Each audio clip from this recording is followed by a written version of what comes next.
I ended my wife's affair after she brazenly flaunted her infidelity and tried to justify it. Yep, this is it, the perfect evening. Legs up, beer in hand, ebook beside me but untouched. Just chilling, needing nothing but a sip of beer. It's a much-needed moment of calm, just being, especially alone.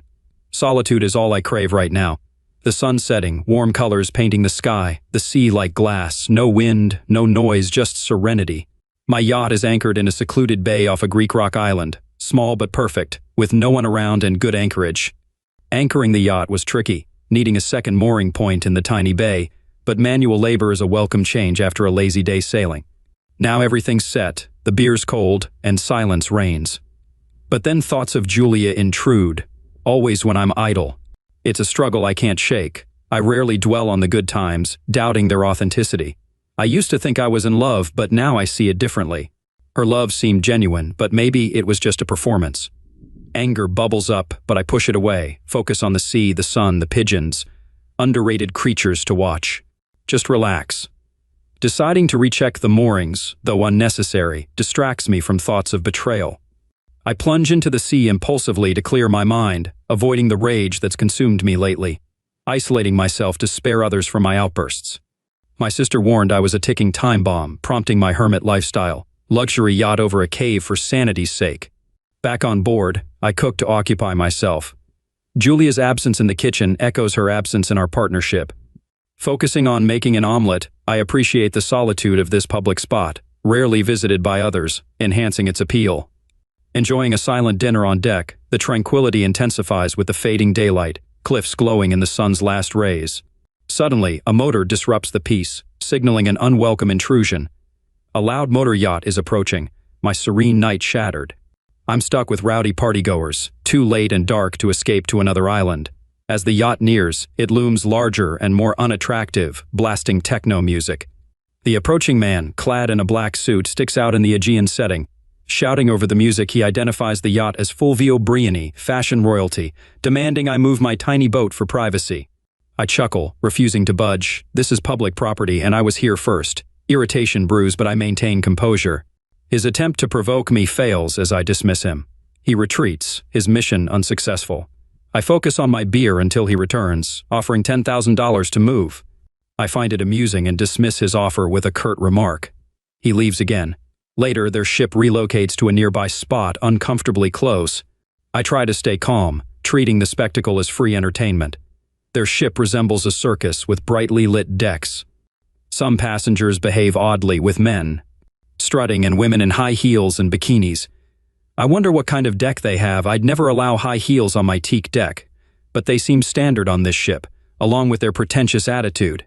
Men preen while women serve as decoration. Their behavior baffles me. They likely hold a low opinion of me as if we're from different planets. In addition to peacocks and bikini-clad women, there are men in black suits, clearly bodyguards, and crew members in white uniforms. The models, some merely slim and others alarmingly thin, resemble a gathering of malnourished individuals. Occasionally they glance down at me on my boat, highlighting our stark differences. They, entrenched in their glamorous world, likely deem themselves important, hosting influential figures. Meanwhile, I'm just a solitary guy with a beer, though I believe my life is better than theirs. I ponder what the women on board are contemplating. Perhaps seeking wealthy partners for status and security before aging out of their careers at a mere 22. I realize I'm ignorant of their world. How long can models work? 20? 30? 40? I have no clue. I reflect on Julia's deceitful intentions to marry and divorce a wealthy man, myself included. Her betrayal still stings deeply, shaping my life in a negative light. The present distraction arises from a commotion on a nearby yacht where a woman clashes with a group of men, including Briony, easily identifiable as the overweight figure among them. His bodyguard hovers nearby, tension thickening as if violence looms. Their sudden awareness of my presence halts their confrontation, prompting me to offer a casual salute with my beer. They retreat inside, leaving the woman to fend for herself. Her futile resistance against them draws no sympathy from the onlookers, shocking me with their callous indifference. Trapped on their boat with no help in sight, she faces their aggression alone. As she tries to flee, the men close in, assured of their dominance. Helpless, she pleads with the other passengers, but they ignore her cries, complicit in her plight. Witnessing their greedy behavior sickens me, stirring a desire to intervene, though I'm unsure how. Despite her desperate pleas, the bystanders remain silent, turning a blind eye to her distress. Just as I consider grabbing my camera, the girl unexpectedly leaps overboard, surprising everyone, myself included. Despite the height of the fall, she lands gracefully, even in her high heels. It's a bold move, but it won't save her, there's nowhere to go. However, she swims toward me, still elegant, though I'm no longer admiring the sight. She's encroaching on my personal space. Should I send her back to those creeps? That's not an option. I couldn't live with myself. The alternative, take her in, sacrifice my cherished solitude, and worse, endure the company of a woman. I swore I'd never do that again. Just what I don't need right now. A woman at my side, likely a model. Spoiled and entitled, I can almost hear her complaints already.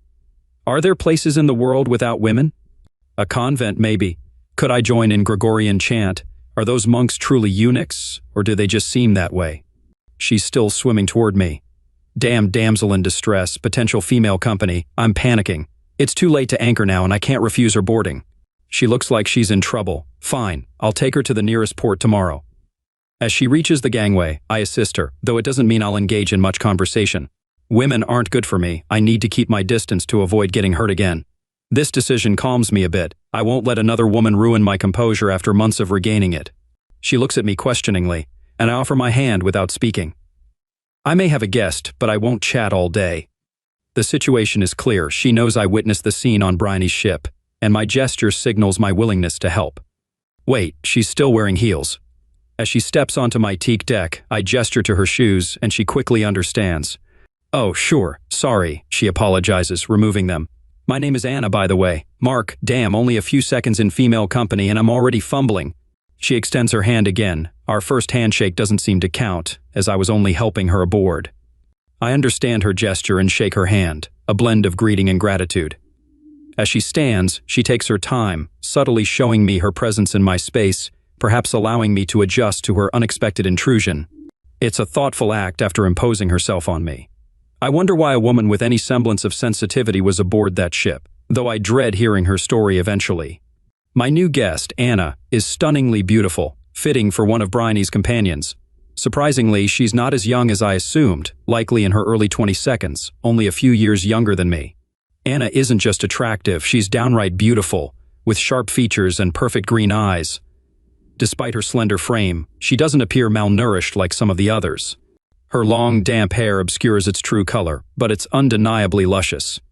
Compared to Anna, Julia pales in comparison, making me realize how out of my league she truly is. A few years back, encountering such genetic fortune would have thrilled me, but I've since resolved to exclude women from my life. Preparing myself thoroughly, though Julia's betrayal motivates this decision, I can still admire this woman's beauty, much like I would a butterfly or a flower. However, she doesn't stir any emotions in me, or so I keep telling myself. After a brief pause to assess her, she meets my gaze again, thanking me with a hint of insecurity. Surprising me, women like her aren't supposed to be timid. They're expected to take what they want and move on. Yet, it's clear she genuinely needs my help, and much depends on my response. I grunt, signaling that conversation isn't on my agenda. She looks at me puzzled before accepting the towel I offer. Eventually, she smiles, likely pegging me as a grumpy sea dog, which suits me fine. It's not far from the truth. Glancing at the brightly lit ship, I observe Bryony in animated discussion with his bodyguards. Perhaps he's contemplating boarding my yacht to retrieve the girl. Piracy in Greek waters would spell trouble even for someone like Bryony, especially for a woman he could easily replace. He's likely accustomed to success in every endeavor, down to a game of scissors. But what do I know? I remind myself not to delve too deeply. I need to keep these odd characters out of my life. I glance back to find her gazing at the scene, her expression now concerned rather than arrogant. I hope that fat fool doesn't send his goons to snatch me, she murmurs. He might. He's got 4 bodyguards he could sick on us. Maybe we'll swim away tomorrow, I respond dismissively, keeping my tone curt to maintain distance. Okay, I can't say I'll sleep well. I'm still a little worried. Thanks again for saving me. They were just about to maltreat me, she says. Her nonchalance about my brief responses surprises me. They? I blurt out before reining in my curiosity. Yes, Bryony, his male guests, his bodyguards, and all the male crew, she reveals. It seems he made a bet that he and all the other men on the ship would entertain every girl at least once before the ship returned to Italy. All the other girls weren't thrilled about it, but he let them do it anyway. Well, suddenly I just couldn't take it anymore. Something broke inside me. I've put up with a lot of things without getting anything for it, but today it became too much. Damn it, yes, I said no to Fulvio Briani, and one little dive, and my career went down the drain. That part of my life is now in the past. She looks surprised at her own revelation. I nod and emit a grunt, trying to sound sympathetic. For all that I look so beautiful, this fashion business is total crap, she remarks. Yeah, you're right, she continues, even though I remain silent. Maybe it's even better this way. There's nothing I can do about it now, right? Leave the old crap behind, try something new opportunities will arise. Life is about change. Her unexpected optimism returns. How can she brush off something that completely shattered her perceived life? I wish I could, or can I? Hungry. Really, I'm always hungry. It's part of my job. I've been hungry for 10 years, she remarks, laughing. It's enchanting. Damn, what a woman. No, stop it, you fool. Okay, just stop it. To distract myself, I head below deck to prepare scrambled eggs for her. She follows, glancing around as I silently pass her a plate of omelets. It's surprisingly difficult to maintain a solemn mood with her presence, but it's necessary. There's no point in allowing myself to become fond of her, and I'm certain nothing good will come of it. Oh yes, that looks very appetizing, thank you. Do you live here alone, she inquires. I nod, striving to limit my interaction with her to a bare minimum to avoid being influenced by her cheerful demeanor. Do you have any clothes I could borrow? I haven't had time to pack, she asks, her smile returning. She's still stunning. I nod, fetching clothes from my aft cabin. I can't keep scowling when faced with that smile for long. Take one of the forward cabins, I instruct, handing her the clothes. Thank you. Are they all free? She queries. I nod once more. Why does a man like you live all alone? How do you keep women at a distance? She asks. What? The sheer shock on my face prompts her melodic laugh again before she takes pity on my confusion. Never mind, I'm going to change. It's a little cold in this wet bikini, she states, her smile warmer than that of a haughty mannequin. Turning, she heads forward, leaving me staring after her. She's just as stunning from behind as she is from the front. I shake my head, trying to comprehend her words. Julia always insisted I was just an ordinary guy, nothing special or attractive about me. I was fortunate to have her, she claimed, and I believed her. Now, this incredibly beautiful woman, a genuine model, was asking me how I keep women at bay. I suppose I have a bit of time while she changes to ponder this question. 2 minutes later she approaches, somehow making my old worn sweatpants look better than they should. Being a model, she changes swiftly, contrasting with Julia's leisurely pace. I find myself amused at the thought of a woman dressing quickly. Hey, you might have a friendly face. I don't think you're as much of a grump as you're trying to seem, she remarks, almost coaxing a smile from me. It's kind of working. As her hair dries, revealing her brunette locks, I silently scold myself. Would you mind if I stayed below deck? I don't want to remind Fulvio that I'm here, she asks. I affirm, realizing my attempt at brevity sounds absurd even to me. Okay, I'll see you tomorrow. Would you mind if I borrowed your ebook reader? She continues. I nod again, grateful for the retreat to my quarters, relishing the solitude once more. Early morning on deck, I'm always grouchy in the morning. My sole companion, a cup of coffee, doesn't seem to mind. I could linger in bed, but thoughts of Julia would haunt me. Yet, even with her absence, I find solace in my sullen mood, lamenting how life treated me with Julia. The cacophony from Briany's vessel ceased around 4 in the morning, now resembling a ghost ship. They probably won't stir until noon. But wait, I hear movement below deck. My uninvited guest seems determined to shatter the mental image I formed of her.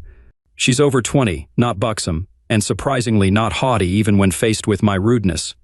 And now she's an early riser. What's next? A certified mechanic. Morning, she greets, popping up from the hatch. Morning, I reply, likely wearing my grumpy expression. Coffee, I grunt. She disappears below deck. She seems just as sharp as I am in the morning, albeit much more pleasant to look at. I turn to the bay, its calm surface now tainted with visions of Julia and her lover mocking me. Damn it. I sense my uninvited companion making her way up on deck. Now that she's had her coffee, she'll be chipper and ready to engage in conversation about topics I couldn't care less about. And she'll flash that gorgeous mannequin smile. Don't forget about that. I don't need anyone trying to lift my spirits. I want to wallow in solitude, don't I? Have that right. Anna. Her name catches me off guard once more. Without a word, she settles beside me on the deck, gazing out at the tranquil sea. The morning air remains crisp, untouched by the scorching Greek sun. Everything feels surreal around her. All I see now is the vast expanse of the sea. Julia has vanished. Silence envelops us until she breaks it with a sudden question. So, what's the deal? You saved me. What do I owe you? Her demeanor hints at apprehension, as if bracing herself for unwelcome news.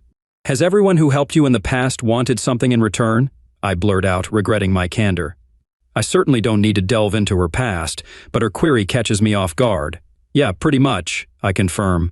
Well, your life must be pretty crappy then, she remarks. Yeah, right, I respond, knowing that any woman as beautiful as her would have men lining up to do her favors. Yes, she replies, her expression serious and her pretty face looking utterly miserable. I glance at her, then look away, unsure of what to say. The silence feels uncomfortable. It dawns on me that leaving before Bryony and his crew wake up is a wise move. Is there anything you need from the ship? I ask softly, surprised at my own gentleness. No, she answers firmly, as if she's relinquishing her life in the world of high fashion and all that it entails. I nod and prepare to depart. I hope she won't insist on helping me, but she remains by the rail, silently gazing at the sea. Does she simply prefer solitude, or has she intuited my desire for it? Either way, she seems to understand me better than I'd like. I tidy up the galley and proceed to work. I coil and stow the mooring lines with ease. Setting the anchor using the winch motor will be noisy and time-consuming, but it's unavoidable. Anna watches anxiously as the noise grows louder, her gaze fixed on the floating brothel. With no wind, I start the diesel engine. I aim to put some distance between us and Bryony's yacht, just in case. The noise of the anchor windlass disturbs anyone on board. As the house-on glides away, Anna visibly relaxes. Surprisingly, she looks even more beautiful, a sight I hadn't anticipated. She sits beside me, serene and content, while I navigate. With Bryony's vessel disappearing from view, I grow weary of the diesel's drone. Hoist the sails and silence the engine. Ah, blissful quiet. Just the wind, the waves, and the sails. I furl the sails and return to the helm once more. A comfortable silence envelops us. I steal glances at her occasionally. She sits calmly, gazing out to sea. With Bryony out of sight, she appears relaxed and serene, as if nothing else matters in the world. It's curious, I muse. She doesn't resemble a woman who just abandoned a career coveted by many. If Julia were in her shoes, not that she ever would be, she'd be anything but serene. She'd be anxious, demanding. But Anna, yes, Anna, no. Except what if Anna views me the way Julia does? What if she thinks I should support her in the lifestyle she's accustomed to simply because I let her come aboard? Perhaps that's why she seems unfazed by everything. Oh, hell, I groan inwardly. Here we go again.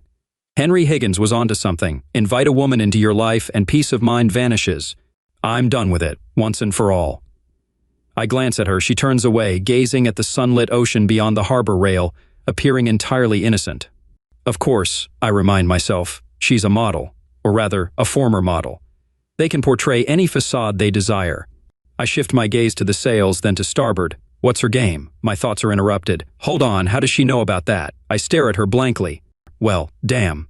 The morning was nearly perfect, and now she has to spoil it. Nothing, just a regular guy, sure.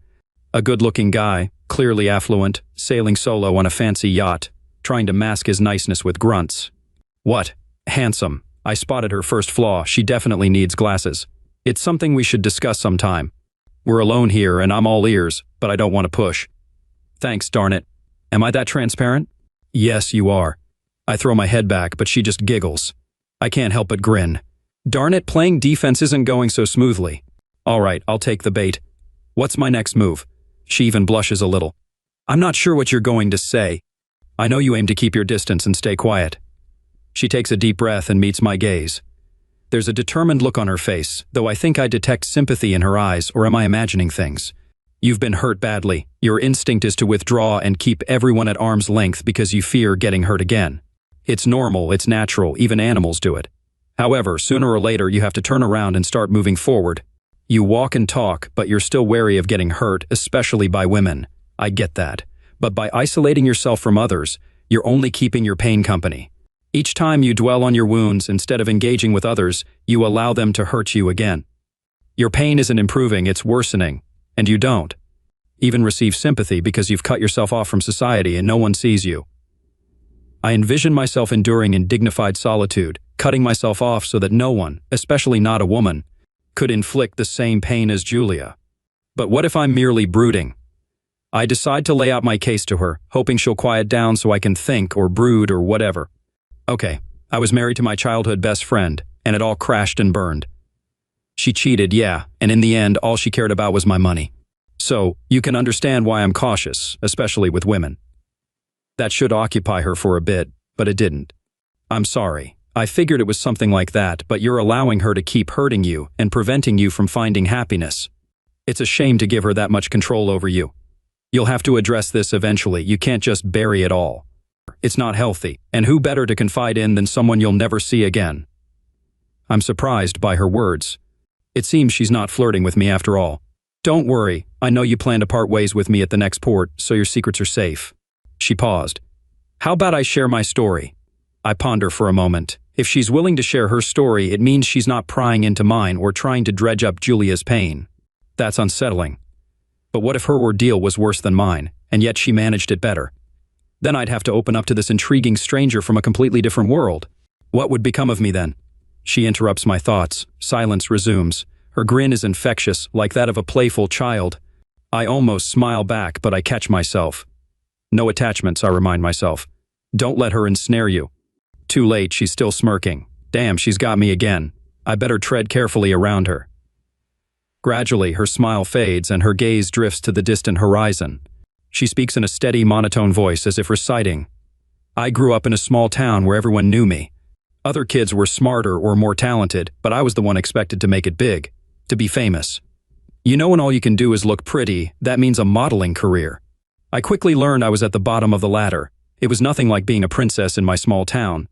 For the first time, I was told I wasn't good enough, time after time, in the harshest terms. She confided in me, her eyes pleading for empathy. Mark, when something you do, like a project or report, is deemed not good enough, it's disheartening.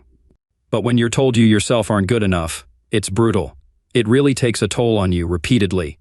She paused, turning back to the horizon. Like many models, I began to see my body as separate from myself.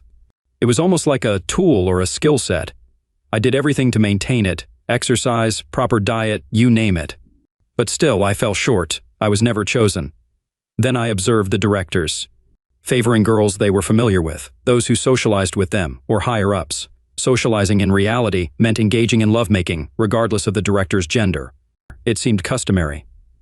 I resisted initially, but the pressure of unemployment became unbearable, so I relented. It wasn't terrible. Most were considerate, even kind. I had grown accustomed to viewing my body as separate from myself. I merely used it to secure a job and while at work. Eventually, I landed a job. Everyone in my hometown celebrated seeing me in catalogs or ads. I felt burdened with the hopes and dreams of the entire village, despite realizing I wouldn't reach the top and growing to despise my life. I persisted.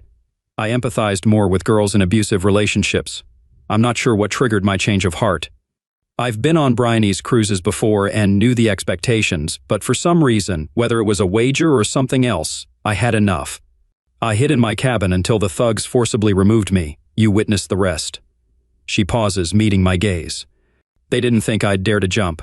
Maybe I wouldn't have, but your boat was nearby, and I overheard your confrontation earlier. I was terrified last night, fearing Bryony would send his thugs after me. I was relieved to be just another disposable beauty. I wonder if I foiled their bet. She smiles at the thought. I smile back, trying to uplift her. It's still hard to fathom that some might see her as merely a pretty face. I'm done. It's all over now. The village will have to find another to celebrate. So what if I'm jobless and broke? I've endured this before and survived. I'll never sell my body again, or let others dictate my worth. I don't know what's next, but whatever it is, I know it will be better because I'm free. She grins at me, and I'm taken aback by her even more radiant expression. So, now you think I'm a courtesan? Her smile remains, her eyes shining like stars. What can I even say to that? Thankfully, she's likely accustomed to rendering men speechless with her charm. I stumble through some vague notions about choice and honesty, hoping she'll rescue me. You know, in a way, I'm a maid. I'm stunned, and she laughs again, confirming my enjoyment of her laughter. Remember when I said I began to see my body as separate from my heart, the real me? So yes, men and women used my body, and yes, sometimes I found pleasure in it. But I never truly made love. I never shared my heart. She gazes at me earnestly before continuing. All I ever wanted was what my mother had, a tranquil life with a loving partner and a home filled with affection. For a while I lost sight of that, but not anymore. Her determination and optimism leave me feeling inadequate. I retreat downstairs to conceal my emotions, returning with 2 glasses of chilled Sauvignon Blanc. We raise a toast to her future, and it strikes me that it's not just her physical beauty that captivates me, but her essence. I decide to divulge my story to distract myself. You? Yes, I'm eager to hear your story, she replies, still smiling. Am I really that transparent? I ask. Yes, indeed, but I still want to hear it, she assures me. How does she do it? Well, we'll address that later. Let's get started. I met Julia on my first day of school. Some bullies were teasing her, so I stepped in. We became close, with her helping me academically and me protecting her. Money didn't matter at 6. We were inseparable. Julia blossomed into a popular beauty, and she didn't want me fighting off boys anymore, despite our friendship. People, even my mom, thought she was out of my league. Your mother? Anna's voice carries horror. That's awful and wrong. Maybe, but it still affects me, I admit, even now. Your mom must have been mistaken or intoxicated, got you confused with someone else. Hey, don't speak ill of my mother, I warn, though Anna sees through my facade and laughs. I join in before continuing. We attended the same university. Julia reached out, reminiscing about feeling safe with me. She hinted that I had a chance with her. I was thrilled and proposed. She said yes, but my happiness shattered when I found her in bed with another man. I didn't confront them. I just retreated to my office, nursing my wounds. She nods, expecting my agreement. She cried, apologized, promised faithfulness. I relented because I wanted her back. So you forgave her? Anna asks. Yes, I did, I affirm. I might have forgiven one mistake, but she didn't keep her word. Anna ponders. Did she have money when you wed? No, why? You mentioned she went after your money post-divorce. Just a thought. What if she thought your wealth meant power in the relationship? Maybe she felt insecure. But I loved her, cared for her, why insecure? Perhaps dependent is better, Anna suggests. Maybe her cheating aimed to shift power dynamics, make you reliant on her. Are you excusing her? I ask, slightly defensive. No, breaking promises like that has no excuse. I think of you trapped, not in pain, but not happy. To live again, you need to understand her cruelty. How do you know all this? I feign sarcasm, but she's earnest. I don't know, I guess I just empathize. She smiles sadly, then looks at me. Go ahead, what happened next? I pause, preparing to recount the downfall of my world. It began with a mundane snooker night, disrupted by a power outage. Instead of joining my buddies for drinks, I opted for a cozy evening with my wife at home. Entering our apartment, I discovered a candlelit ambiance and soft music, a shared indulgence. Apparently, one of my friends had tipped Julia off. As I fetched candles for the bathtub, I stumbled upon a scene, Julia and a man exchanging kisses and bubbles. I stood there, unsure how to react, eventually clearing my throat for attention. They turned, unfazed, greeting me with smiles. Andy, the man, introduced himself warmly in that soapy embrace. Reality hit, I witnessed the demise of my marriage, the end of my love. Overwhelmed, I fought back tears. They reassured me, claiming love unchanged, the situation inconsequential. Julia even suggested continuing the affair, asserting her affection for us both. Stunned, I stood silent, grappling with disbelief. Julia smiled, unfazed by my reaction. Mark, I've realized I love 2 men, she began, her tone matter-of-fact. Andy's accepted it, and I know you will too when you see how happy we all are.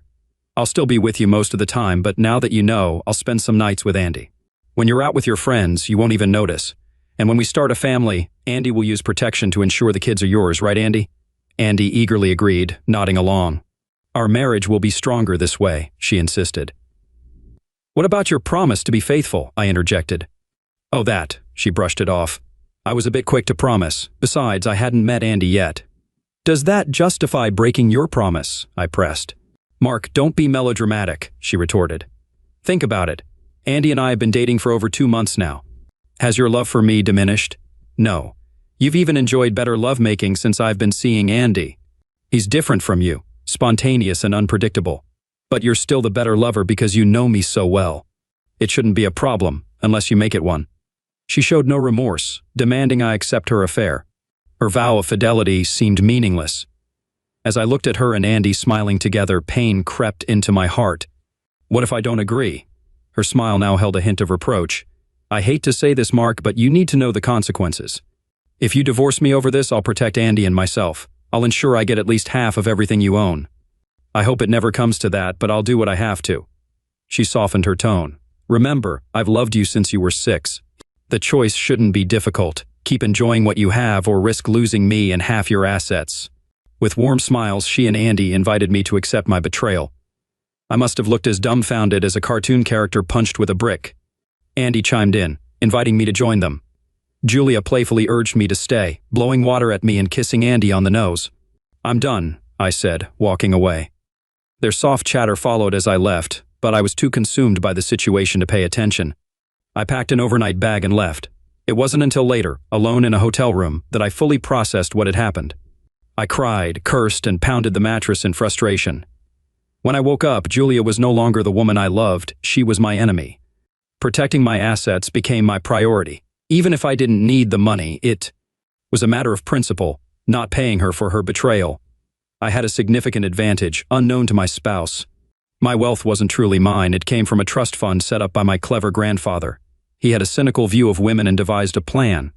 I'd receive a monthly allowance until age 40 or after my first divorce, at which point the full fortune would be mine. Legally, I had almost no assets when Julia ended our marriage. Ironically, the divorce was meant to make me wealthy. I consulted a family lawyer immediately. He assured me that the worst-case scenario would be minimal alimony for a short period. Reluctantly, I accepted this outcome. He handled the legalities, ensuring Julia couldn't flee, and initiated the divorce process. He predicted things would get interesting once Julia realized the new reality. Meanwhile, I rented a nice apartment and moved my essentials. Julia didn't reach out for a week, then sent a message asking if I'd gotten over my hurt feelings and was ready to return home. I didn't respond. Despite her professed love, she didn't seem to miss me. 2 weeks later, the flood of texts and messages began. It seemed her lawyer had informed her that she wouldn't be as wealthy as she'd expected. She oscillated between professing love, claiming misunderstandings, and urging me to be brave. After all, Andy had tolerated it, why couldn't I? Suddenly, everything came to a halt. A few days later, her lawyer presented a postnuptial agreement claiming I signed it, offering her $220. 0,000 a month for life in case of divorce. However, handwriting experts discredited Julia's claim. They then attempted to accuse me of domestic violence, but failed to provide evidence. Eventually, they settled for what we proposed, $2,000 a month for a year and legal fees. I emerged victorious, yet felt awful, avoiding women like the plague and retreating into seclusion. I'm leaving, I announced, breaking the silence. Anna remains quiet. I glance at her, seeing tears streaming down her face. You know what? She's still beautiful, I think. I'm deeply sorry, Mark. I understand your pain, Anna responds. Strangely, after recounting the ordeal, my anguish lessened unbeknownst to me. But Mark, you can't continue like this. She's not worth your life. She never cared about your happiness, and you're letting her bring you down, Anna says, her words carrying strength and determination, etched on her face as tears dry on her cheeks.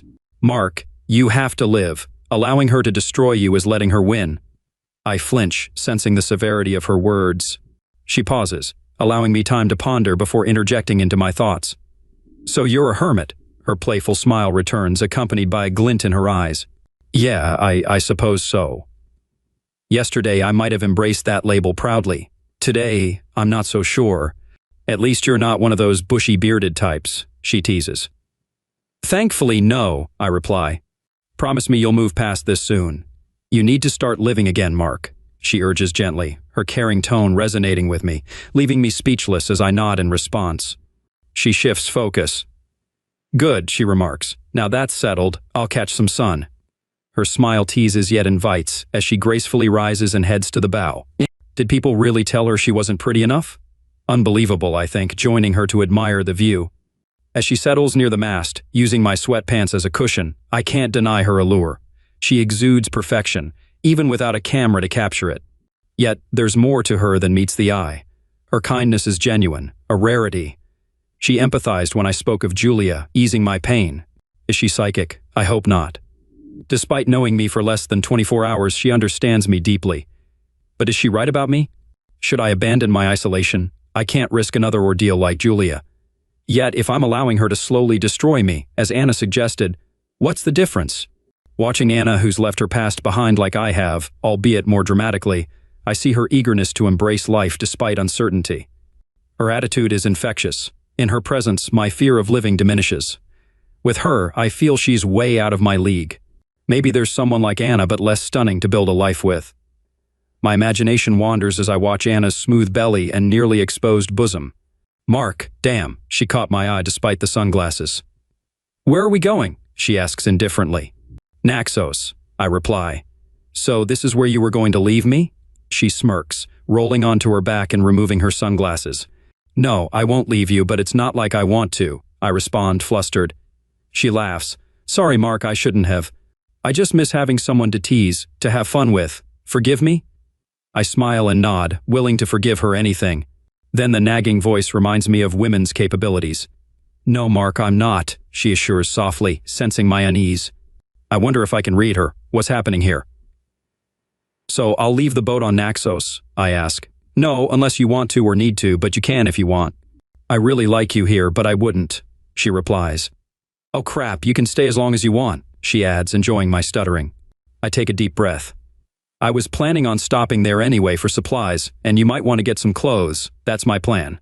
What's the matter, sailor? Not enjoying the view? She poses like a glamour girl, teasing. She laughs, then gets serious. I don't have money or debit cards, and I may not be able to pay you back right away. I pretend to think as I approach her. Maybe I'll find a way for you to pay me back. I keep a straight face, making her apprehensive. How are your knots? I ask, still serious. She hesitates. What's with the knots? Her voice trembles. Sailor knots. This boat doesn't sail itself. Since you're here, you might as well help. I smile. She laughs and slaps my arm. I got you, didn't I? I enjoy teasing her. Looks like someone else needs some lighthearted fun. She smiles back at me. We sit facing each other on the foredeck. I teach her some knots as the sail shields us from the Greek sun. It's hot, so I remove my shirt. Occasionally, we exchange glances and smile. It's odd to have someone like her look at me like that, but not so strange that I can't get used to it. I haven't felt this relaxed around a woman in a while. We practice trimming the foresail, more for the experience. She's surprisingly athletic, and watching her move is enjoyable. My bikini-clad companion helps me unmoor the house on, making us the envy of the waterfront. She follows my instructions flawlessly, seeming like a natural. If I once thought she was just a brainless model, I now know better. She borrows my sweatpants, and we head into town. Our first stop is the bank, and as expected, Anna can't access her accounts without proper identification, so she shops using my funds. I half expect her to indulge in stereotypical shopping sprees, but she surprises me by purchasing a few sundresses, shorts, and tops, seeking my advice on footwear. Her choices are tasteful and of good quality. While she shops for undergarments, I gather groceries and supplies. By the time we reconvene at the town square, we're both loaded with our purchases. From the docks, I grin, watching her in my sweatpants under the midday sun. Now in a light sundress, she looks stunning, laughing as I stare. Surely half of Naxos envies me. We board, store our purchases, and relax. Every time I think I'm accustomed to her beauty, Anna surprises me with a different look or demeanor, leaving me stunned. Thank you, Mark, she says. I'll repay you with my savings. Maybe hold on to them until you find a job or something, I suggest. Well, maybe, but I don't like owing my friends, she replies with a soft smile. Her eyes are warm, and I feel overwhelmed. We're friends, she reiterates. Friends help each other like you did for me last night, even when you didn't want to.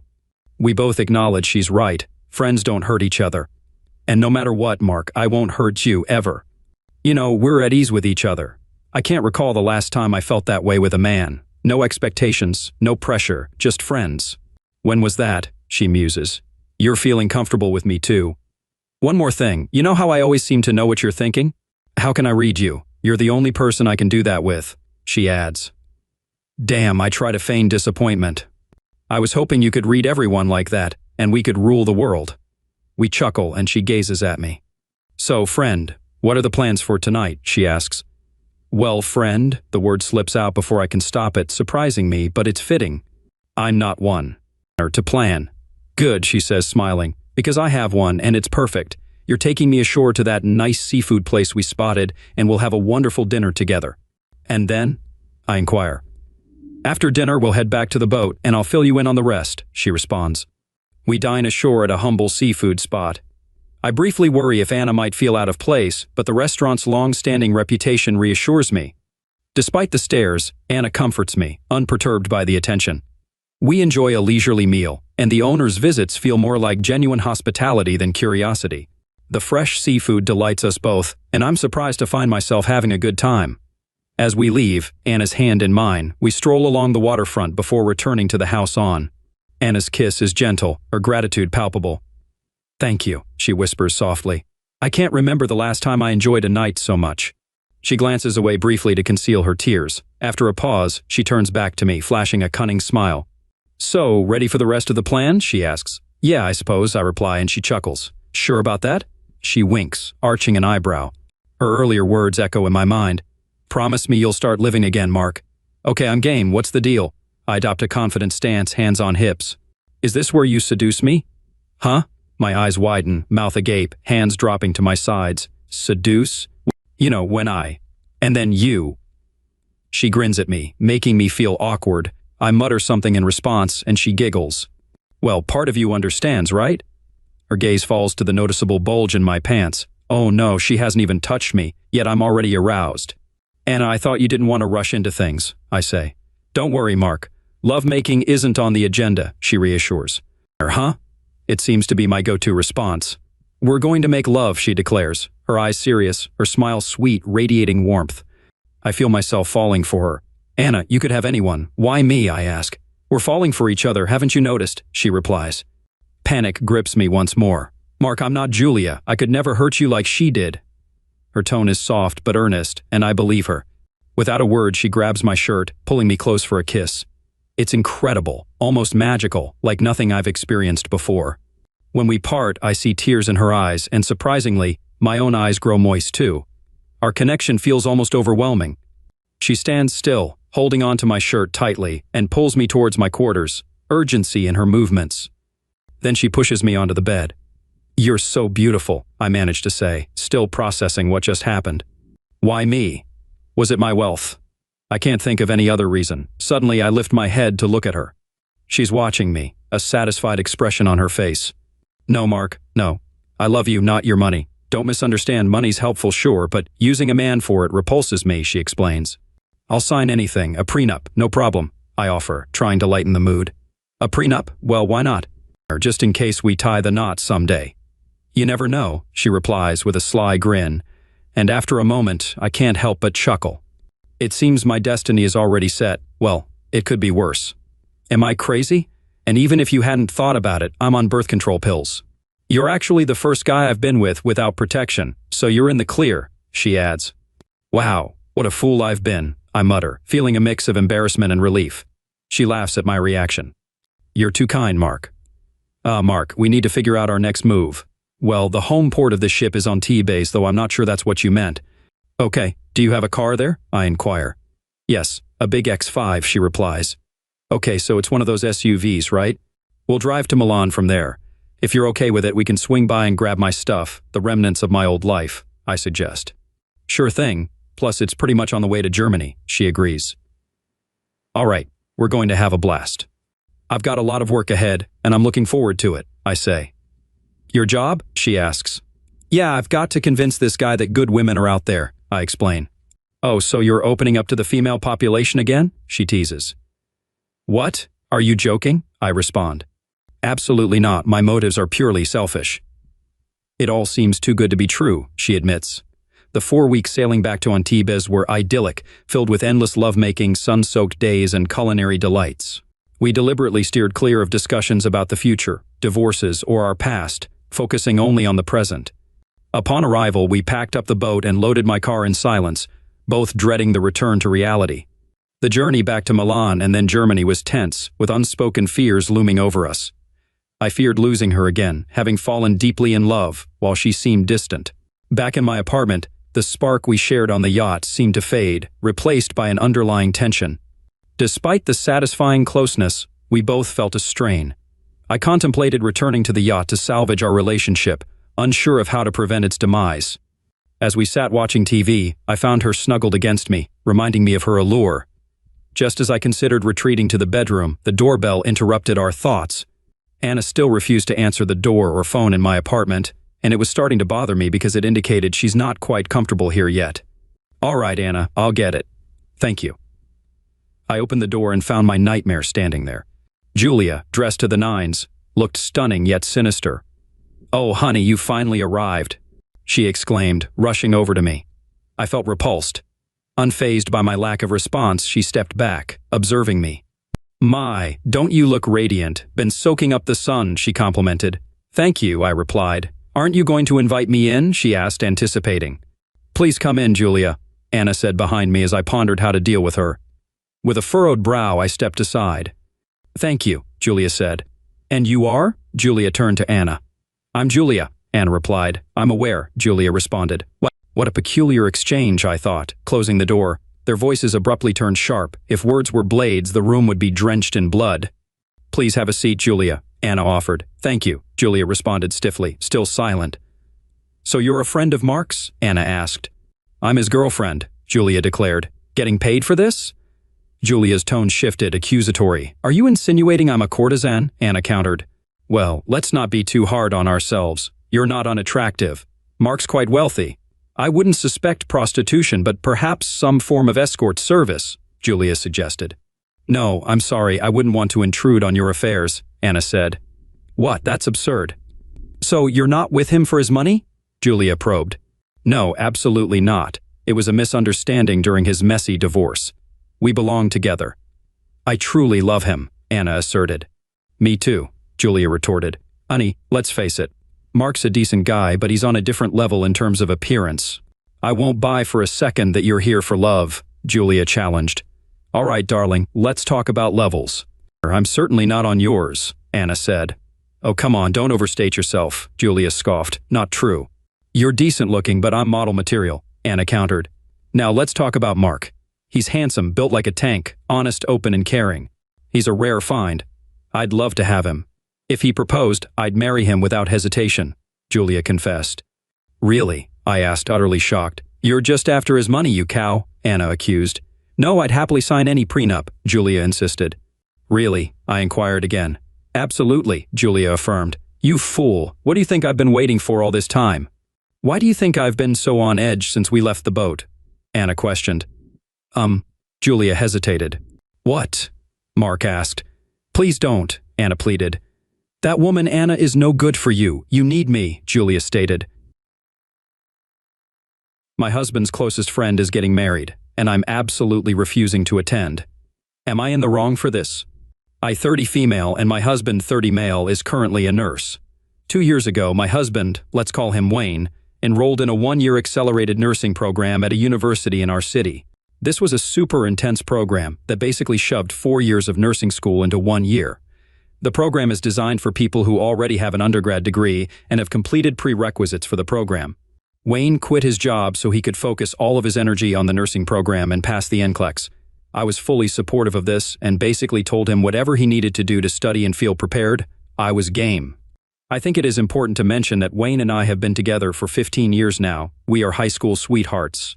During the first week of his program, Wayne met 2 other students and became friends with them. I will call them Bonnie, 27 female, and Gail, 28 female. The 3 of them became fast friends and quickly made a habit of studying together every single day. For almost a year, they would take turns going to each other's houses for study sessions, the majority of the time. The 3 would be at our house because it was somewhat in the middle between their houses and the university. Since I worked during the day, they could study all day if they wanted. I also really liked Bonnie and Gail. Eventually, we all became friends, and Bonnie's boyfriend, Dan, 27 male, and Gail's girlfriend, Tanis, 28 female, would come over for dinners. Before anyone asks, I had absolutely no issue with Wayne befriending women or spending time with them. Wayne and I are best friends and have a very secure relationship. I trust him completely. Not to mention, Bonnie and Gail were also in relationships, so it was no big deal. Eventually, Wayne and Bonnie even helped Gail work through some of her relationship drama and helped her break up with Tanis. The get-togethers became smaller after that because Tanis was gone, and Dan was working more and couldn't come. Fast forward to graduation, Wayne and Bonnie decided that they wanted to work in the emergency department, and Gail was going to work in a less intense area. Both Wayne and Bonnie got jobs at the same ER, and their shifts would be similar, so they would be co-workers. We all thought this was awesome because that particular ER is in a tough part of town, and they see a lot of level 1 traumas. It's great that Wayne and Bonnie can debrief after shifts and vent to each other. Gail was forced to go on night shift, which was the opposite schedule of Wayne and Bonnie. Over the past year, Wayne and Gail haven't really spoken. Wayne rationalized that they both got really busy and just lost touch. Bonnie still spoke regularly with Gail. Around this time, Dan proposed to Bonnie.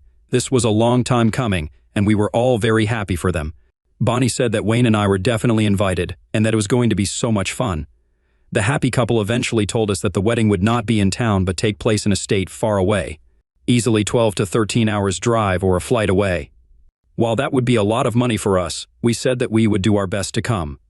Bonnie asked Gail to be a bridesmaid, and we were super pumped because it would be like a small reunion. At this time, I found out I was pregnant. We had been trying for a while and we were so happy. It would work out great because our baby boy would be approximately 9 months old at the time of the wedding. Old enough that we could leave him for a day or two with my parents to go to the wedding.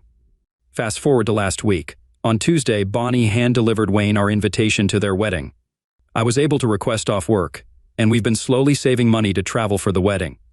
On Friday, Bonnie pulled Wayne aside after their shift. Bonnie said that she and Dan had a really bad fight because Bonnie invited Wayne and me to the wedding. Wayne was very confused. Why would Dan be upset that we were invited? Bonnie then said that since Wayne, Bonnie, and Gail met in nursing school, Gail has been under the delusion that Wayne was in love with her. Apparently, Bonnie and Dan would talk with Gail almost every day and tell Gail that there was nothing between her and Wayne. Gail would insist that Wayne was in love with her. Bonnie would tell Gail that she was in the room when such and such happened, and there was nothing that happened. As time went on, Gail started to badmouth me to Bonnie and Dan. She would say that I was manipulative and that I was mean to Wayne, etc. Gail started saying that she needed to break up with Tanis because Wayne and she were going to be together eventually. Gail thought that Wayne was going to leave me to be with her. Bonnie and Dan continued to tell Gail that she was crazy and that nothing was happening. When Wayne told them that we were trying for a baby, Gail started a whole other delusion that Wayne and she were going to have kids. According to Bonnie, during one of our dinners when it was just the four of us, I said something that Gail then passed on to Dan. This was around the time of a school shooting where an AR-15 was used. For context, I was a teacher in an urban school district for 5 years. During those 5 years, I was in 5 lockdowns, one of which had an armed intruder. While I am not anti-gun, I feel very strongly about school safety and gun restrictions.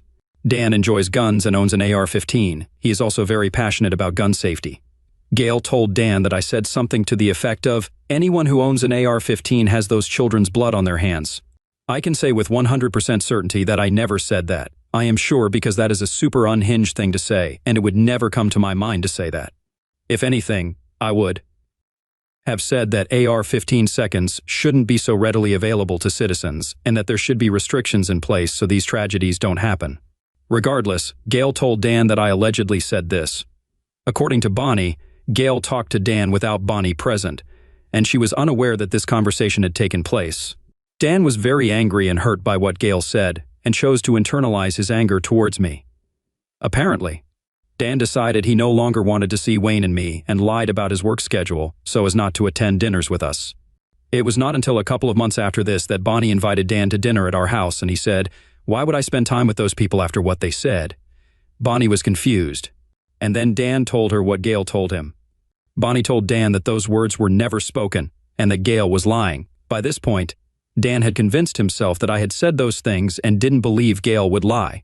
When they graduated from nursing school and started working, they stopped hanging out as much because of their schedules. Gail took this as Wayne ghosting her and breaking up with her. Gail continued to badmouth me and Wayne. When Dan found out that Bonnie had given us a wedding invitation, he was livid. He felt that Bonnie went behind his back to invite us, even though we hurt him. When Wayne reiterated this to me, I was shocked. We had been completely in the dark about this whole thing for 2 years.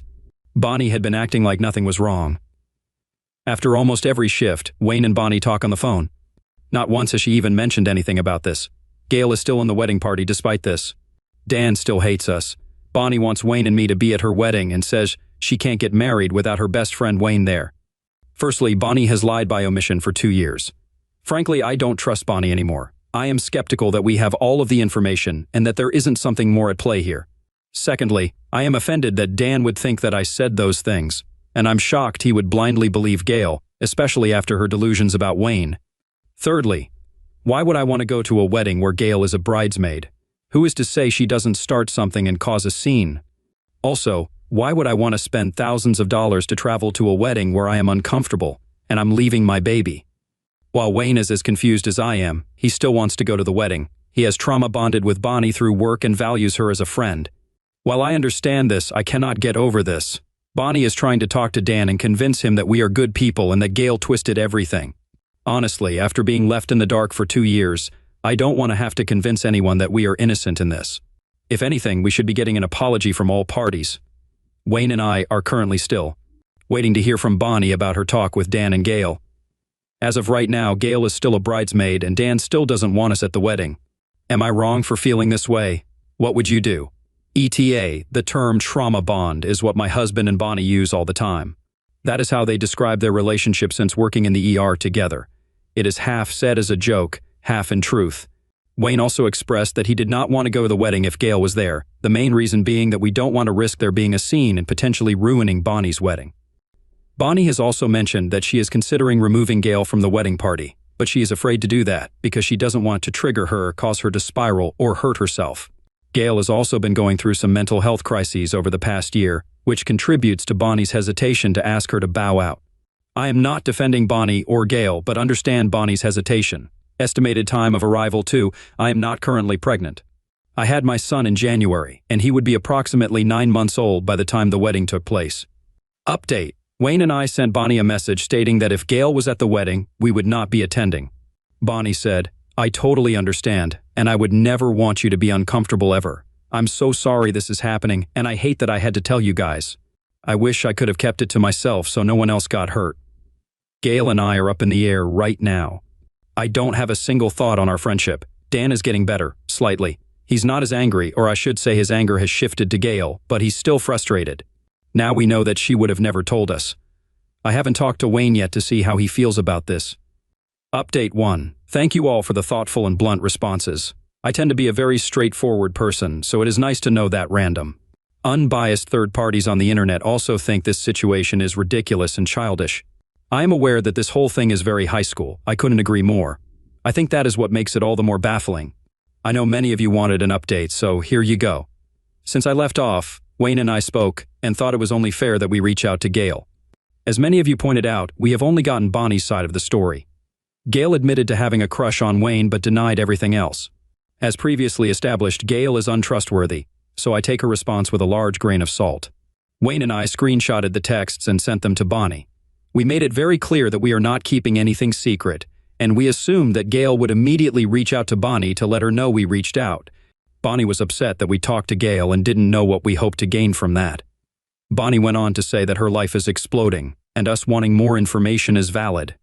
But it's not helping her. Duh. What made me laugh is that she said she wished she would have had a say in how the interaction was navigated. Like, yeah, same girl, I wish we would have had the option to choose how to respond too, but I digress. Bonnie decided to call Wayne. I was at work, so I couldn't be privy to the conversation. By Wayne answering the call, I am aware that it opens him up to manipulation, which I did point out to him after the fact. Long story, and it's already way too long. Bonnie said that she and Dan are having issues separate from this whole ordeal, so this situation is adding fuel to the fire. I know. Us reaching out to Gail stirred up additional drama for Bonnie. Wayne told Bonnie that he knows that she has a lot going on. But that doesn't negate what she did to us, essentially telling her that this is a result of her own actions. Bonnie asked Wayne, "Do you want to step back from our friendship?" Wayne said, "No, I can feel your disgust, just keep reading." When Wayne was relaying this to me, I was trying to remain composed and let him finish. This is basically the cliff notes of what I told him. Bonnie knowingly lied to us the entire time we have known her. If she could lie for this long, what else has she lied about? She knew that Gail was unstable, yet thought it was okay for us to continue to be friends and invite her into our home. Bonnie and Gail have no respect for me. This is clear because Gail bad-mouthed me the entire time and wanted to end our marriage. And Bonnie thought it was okay to let Gail continue with these delusions unchecked and continue to be around us. Not to mention that as a medical professional and a friend, she should have encouraged her to seek help. Bonnie knew that Gail had lied to Dan yet didn't correct it or bring it to our attention. She was cool with Dan thinking I'm awful and believing a lie. Bonnie continued to treat Gail as a friend and made her a bridesmaid, further solidifying her indifference to me and my marriage to Wayne. Bonnie wanted to invite us to her wedding against the groom's wishes, knowing full well that Gail would be there and this could pose potential problems. Why should we go to their wedding? A wedding is celebrating the sanctity of marriage, which Bonnie and Dan clearly don't give a damn about. Why should we drop money on going to their wedding to celebrate their marriage when they clearly don't give a damn about ours? How could you possibly still consider Bonnie a friend knowing all of this information? I gave Wayne time to process all of this information. Honestly, I didn't want a response right then and there because I want him to have confidence in his decision, knowing all the possible ramifications. Wayne ended up saying that he doesn't consider Bonnie a friend and hesitated before because he is so sad and disappointed in Bonnie. I think he had trusted her so much, and since all of this goes against her perceived character, it is a lot to process. For a logical person, this whole thing is so immature and childish that you want to rationalize everything into something more complicated in hopes that all the dots will connect because this is so illogical. Wayne had a tough time seeing this clearly. I told Wayne that we should tell Bonnie that things are not okay with us, but she needs to sort her shit out and decide where her priorities lie. Wayne was hesitant at first to do this because he didn't want to trigger Bonnie and make her feel worse. I pointed out that Bonnie used that same train of thought for Gail, and look where she is. While we are not telling Bonnie that we are cutting her off, we are simply pausing our arguments so she can figure out her relationships. We are willing to talk to her at a later date about considering keeping her as a friend, but keeping her at arm's length until she can prove she is trustworthy. However, this is all dependent on the decision she makes about Dan and Gail. We are waiting a couple of days before telling Bonnie that this is our plan because we wanted to make sure our emotions were in check to be as civil as possible. I am sure you are wondering, what about Dan? In short, fuck him. If he is so fragile about guns and cares so little as to just ask about something so trivial, whatever. In the best possible outcome, we would still have little to no contact with Dan. As RuPaul says, what other people say about me is none of my business. And not just because it doesn't come to my attention until 2 years later. Bazinga. Wayne and I are in a good place. We talked about how he can't please everyone and his family should come first. While we don't want to be callous or dismissive of our friends, how events impact our family is the first priority. This is where things currently are. If you want another update, let me know. Once again, thank you for your responses. It was incredibly validating for me. Edit, after processing, he was able to come to the conclusion that Bonnie is not a friend. I won't lie and say his initial response wasn't deeply hurtful. I told him this, but reiterated that he needed to sit with this information and decide how he wanted to move forward. As someone who has lost touch with friends that have the emotional maturity of a potato, it can be extremely sad when you accept their absence from your life. I doubt many people will understand this reference, laugh out loud, but there is a scene in a Bob's Burgers episode where Linda forces Louise to have a slumber party. Hilarity ensues, and Tina and Jean end up being human shields during a pillow fight. Tina says, "Is this your first time being used as a human shield?" Jean says, "Yeah." Tina responds, "This is my third time, doing great. In terms of dealing with petty, dramatic people, this isn't my first rodeo." Unfortunately, Wayne sees life through rose-colored glasses and always sees the absolute best in people. Does this make him naive at times? Sure. Does this make him a wonderful friend and partner? Absolutely. Is it incredibly frustrating when he needs to overanalyze situations and then eventually come to the same conclusion that you, a cynic, came to hours earlier? Yep. I informed my wife, Emily, that my seminar ended a day earlier than planned, but I couldn't change my flight, so I'd be back on Tuesday night. She was supposed to pick me up at the airport around 6 o'clock. She expressed some frustration about me being away for another night, but said she would be delighted to see me. After thinking about it for an hour, I realized I had been away from home a lot and should prioritize my wife, with whom I've lived for 17 years. I decided to go to the airport and make an effort to change something.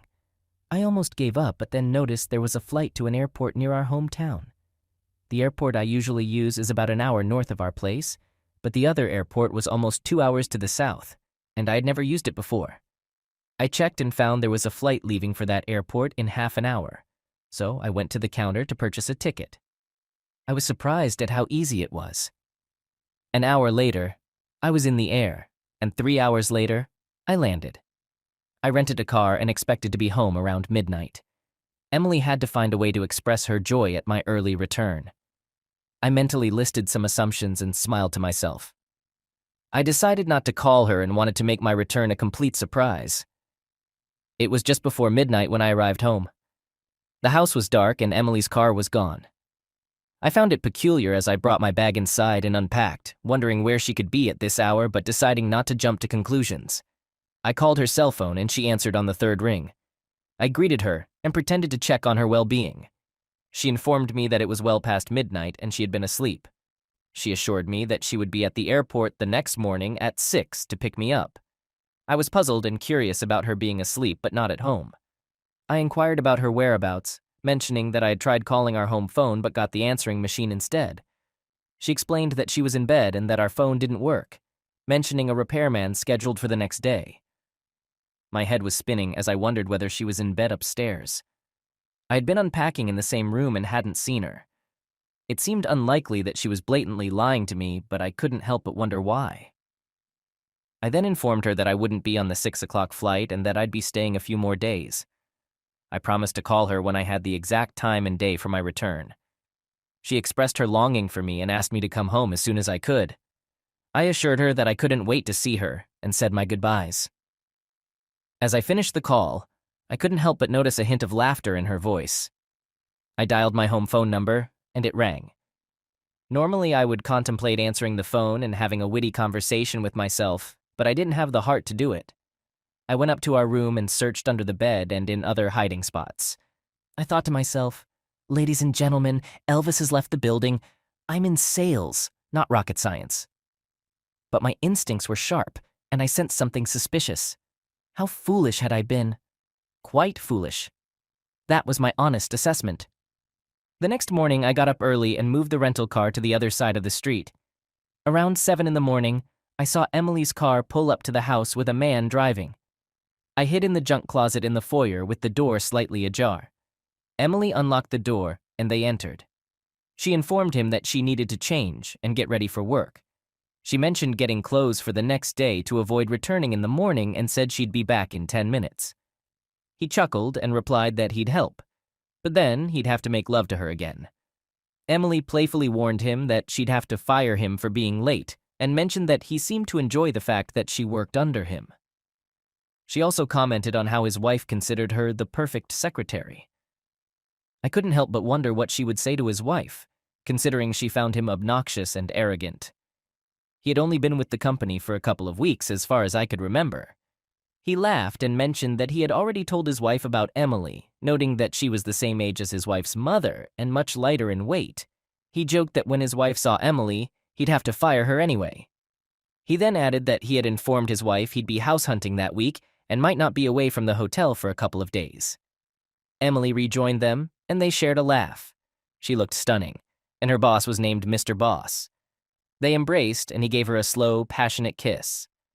I felt tempted to grab an umbrella from the shelf and voice my disapproval. He suggested that she spend the following night with him, going out for dinner and returning by 8 p.m. He mentioned the possibility of showing her the lodge after talking to the owner. Emily recommended the idea and playfully asked what kind of tour he would like, adding, "What if my husband comes home early?" His name was Jeff. Jeff reassured her, mentioning that I would call him to arrange a pickup at the airport, giving him a day's notice. He emphasized that if I didn't call today, I wouldn't be returning home tomorrow. Emily found this satisfactory and replied, suggesting that I was a SEAL and that in the unlikely event of any issue, I'd probably offer Jeff a beer and apologize for any inconvenience.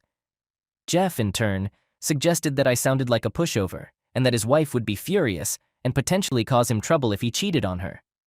Emily chimed in, saying that fear kept most men in line, though he didn't seem too afraid of his wife most of the time.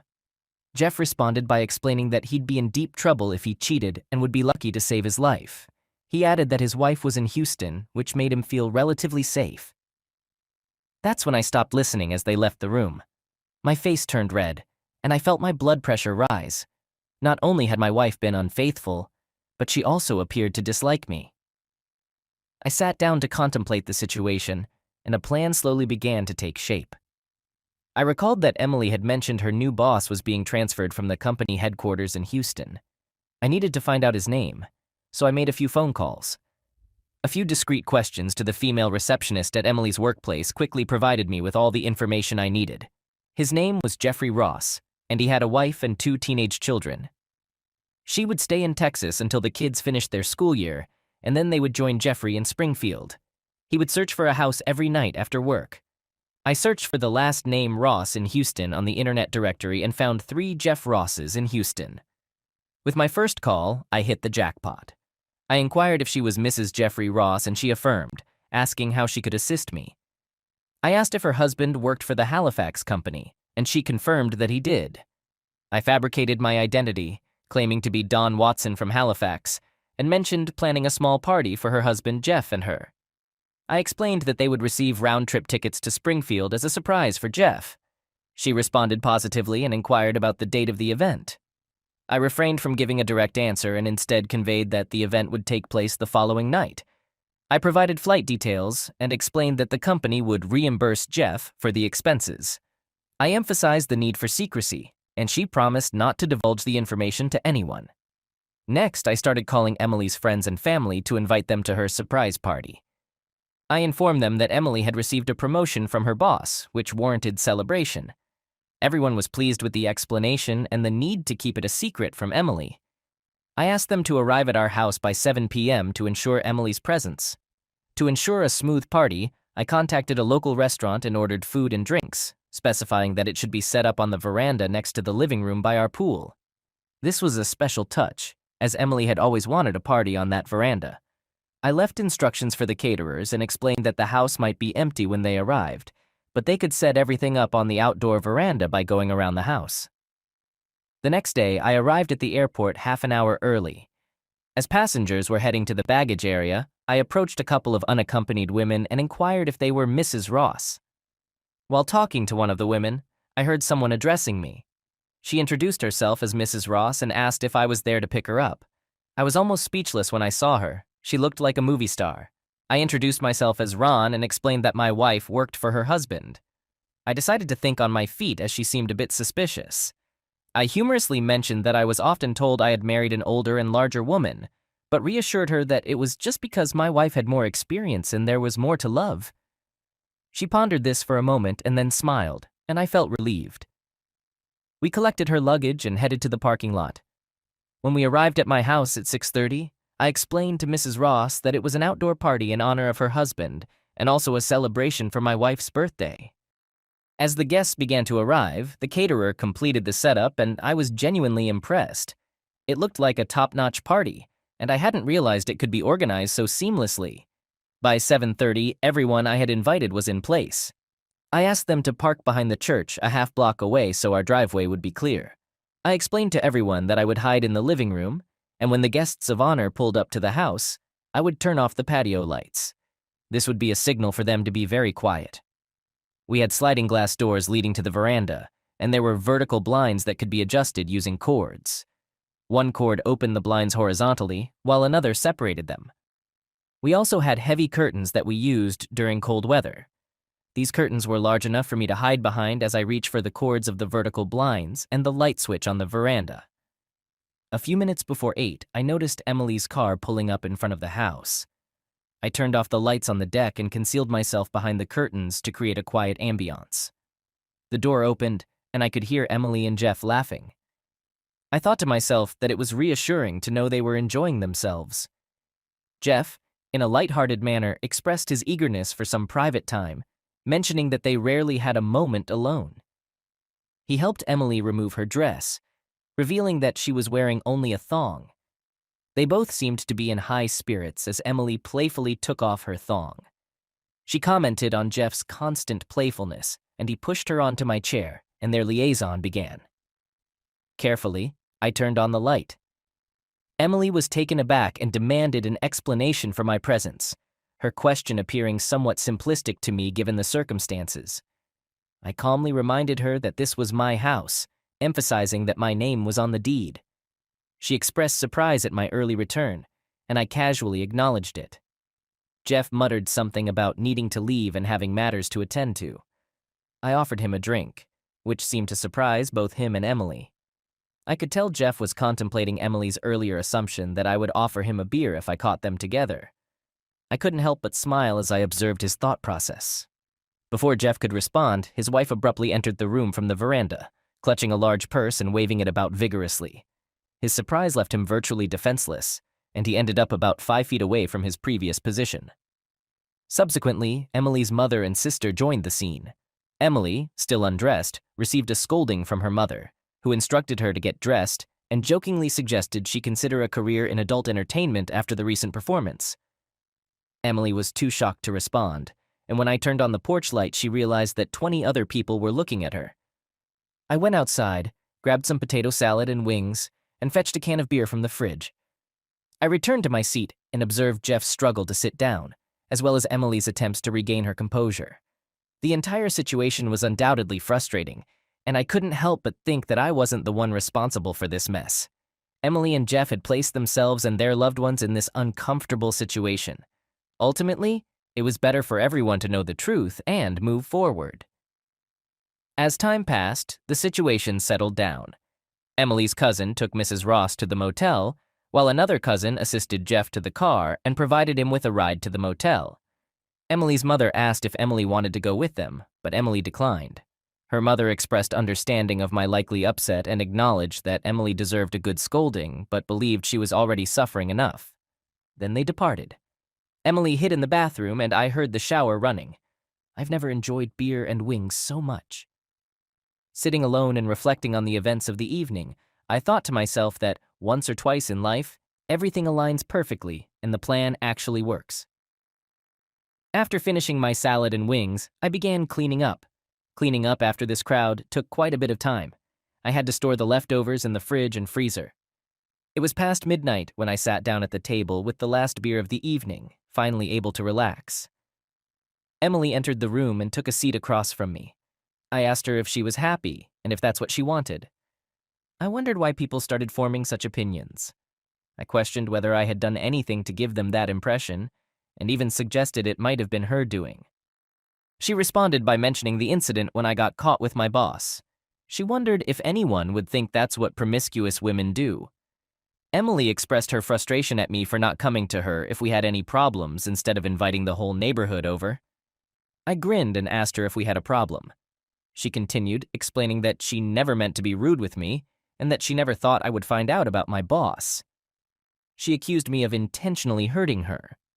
I pointed out that hosting a surprise party for my beloved wife at our house couldn't be worse than being unfaithful outside of our marriage.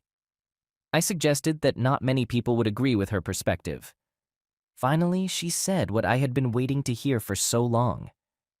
Emily reasoned that if I had been around more, none of this would have happened. She claimed that I hadn't paid enough attention to her, making her vulnerable to Jeff's advances. I couldn't help but laugh heartily. She was trying to blame me and make me apologize for her own actions. She appeared so foolish to me. As I closed the bedroom door behind me and locked it, a profound satisfaction washed over me. My chains had been broken. I was emotionally liberated and soon to be legally free. I eagerly anticipated my new life. All right, that was a fun story. Now let's move on to another exciting one. Stay tuned and let's dive in. You know, I should be at work right now. But instead, I'm surprisingly calm, sitting at the kitchen table, enjoying a cup of freshly brewed coffee. I needed this to ease my nerves. I've always found this to be a very soothing routine. I used to do it regularly when our kids were young. I'd wake up about an hour earlier than the rest of the household just to savor the peace and quiet. It was sort of a hobby of mine. I'm Evan Johnson, to be precise. I've been happily married for 25 years. Well, I was happily married until a couple of hours ago. We have 4 children, and the last one moved out last year. My wife seemed to be struggling with what she called empty nest syndrome, I think. So I encouraged her to find a hobby. I think she found one an hour ago. I didn't know his name. She just kept calling him Stallion and urging him on with phrases like, "Do it, Stallion. Come on, baby. I know you can do it." It was odd that the aroma of my favorite coffee filling the house didn't interrupt their activities. Usually, when I brewed coffee, my wife Audrey would rush downstairs even before it was ready. However, Audrey seemed quite preoccupied, which might explain why she hadn't noticed the coffee aroma yet. There were more words exchanged between them. She asked him to tell her how much better he was than her spineless husband, and he replied, "Oh my God, you're so much better." I considered engaging the safety on my weapon, deciding it was a cautious move just in case. After all, her boyfriend was a cop. How did I know that? Because when I arrived home early, his uniform and gear belt were scattered across my living room floor, along with all of my wife's clothes. Amidst their passionate exchange, their words were clear. That's it, baby. Do it for me. Harder. I've never felt anything like this until you came along, and thank God you did. The constant creaking of the bed and rhythmic thumping of the headboard against the wall made it difficult for me to focus on my task at hand.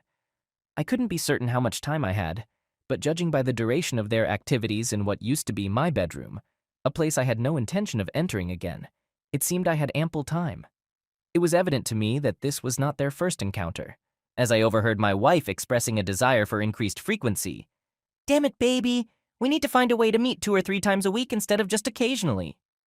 This sentiment came from my beloved wife. Or at least I believe that's what she said. How did I end up in the middle of this nightmare? It was really foolish. I went to work and forgot my briefcase. No, I actually left it in the garage because I placed it there to rescue the cat from under the hood of my car and forgot about the briefcase. Tabby was our second cat. One cold winter morning many years ago, I forgot to tap on the hood before starting the car. And that was the end of Clarence, our first cat. There's nothing like the sound a cat makes when it gets caught in a fan belt spinning at about 1,000 revolutions per minute, not to mention all that fur flying around. Clarence wasn't clever enough, and apparently neither was I. "You're never going to let that weakling you call your husband touch you again."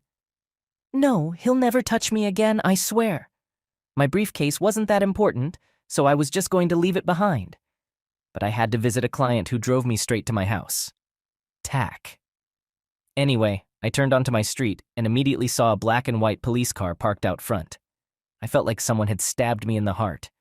I assumed something terrible had happened to my devoted wife. I pulled into the driveway, nearly hitting my wife's brand new silver Lexus LS sedan. Her plaster garden gnome wasn't so lucky. I didn't even close the door and ran into the house. That's how I ended up here, drinking coffee. Take me now, stud. Make me feel good. God, I've never felt anything so good. It was very unpleasant, and instead of coffee, I really wanted whiskey, but I figured I'd still need a clear head. I had to admit that their passionate screams were very disturbing, and seeing it was even worse. But I had to see it, if only to get the necessary video and audio. Honestly, seeing them tumbling around in my bed wasn't the most disturbing part. The most unpleasant part was the verbal humiliation my wife heaped upon me. "God, you're so much better than Evan. Give it to me, baby. All of it." Apparently, this really spurred her lover on because the whole house started shaking along with the bed, and his swearing and grunting went up a few decibels. Let me tell you, it is a shock when your wife sleeps with her lover in your marital bed, and yes, they did it on my side. My wife was breathlessly riding him a cowboy style and telling her lover how much it turned her on. That's when I ran to the bathroom, bent over the toilet, and threw up my breakfast. I was surprised they didn't hear or smell it either. I guess they were deeply focused on their activities. A part of me found it hard to believe, even after witnessing and hearing enough to convince a jury about what was happening. But my wife was 50 years old, and the guy she was sleeping with couldn't have been more than 30. He was in excellent shape, and my wife wasn't much of a match for him. I might not be a macho man, but come on, why go for someone else's wife who's in shape? It just doesn't make sense. It seemed to drag on forever, but after about 90 minutes, it suddenly got very quiet. I guess they must have taken a break. Then I heard my wife asking, "What's that smell?" Her boyfriend didn't respond. I just heard her exclaim, "Oh my God." There was a lot of commotion, opening and closing closet doors, dresser drawers, and laundry baskets. I assumed they were cleaning up any evidence of their affair. I made a mental note to get tested for venereal diseases. They saw me at the same time, and Audrey gasped because, well, there I was, and her lover did the same. He glanced at his uniform and seemed dejected. "It's not there, stud." "What?" "Your service arm. Your boss took it with him when he left. Thoughtful guy." He almost started to disappear right in front of my eyes, and then I saw his lips quiver in desperation. He dropped to his knees, losing the sheet in the process, frantically searching through the pile on the floor. He took this too. I think he called it your throwing arm. I guess what really upset him was the fact that the serial number had been removed. That's like 5 to 7 years right there. Former Officer Stad Johnson looked crushed by this revelation. Like I said, he's a thoughtful guy. We had a nice chat while you two lovebirds were busy upstairs. Audrey quickly glanced out the window toward the street. "Yes, he took the patrol car as well. Your boss mentioned you were providing security at the construction site. He was going to take your uniform too, but He figured you might need it when you leave here. But where was I? You could call your wife for a ride home, but probably not. She was too upset about that video. I emailed it to her. It was hard to understand what she was saying, but it had something to do with her father, who was the chief of police. How could you do that to your kids? She told me about them. You seem to have a nice family. Despite the situation, I was kind of enjoying myself at this point. It was like having a fish on a line, and I was just reeling it in. I'd ask my wife to drive you, but her car's been impounded. What? Audrey's. She let out a high-pitched squeal. The police impounded your car, Audrey, because there were a couple of ounces of unaccounted-for marijuana in the front seat. Sergeant Mark said they usually just write a ticket if they do anything at all, but he felt they owed me something for all the trouble the police department caused me. Don't worry, he said. You can probably pick up the car in a few days after they've done all their forensics. Oh my God. At this point, she wasn't screaming.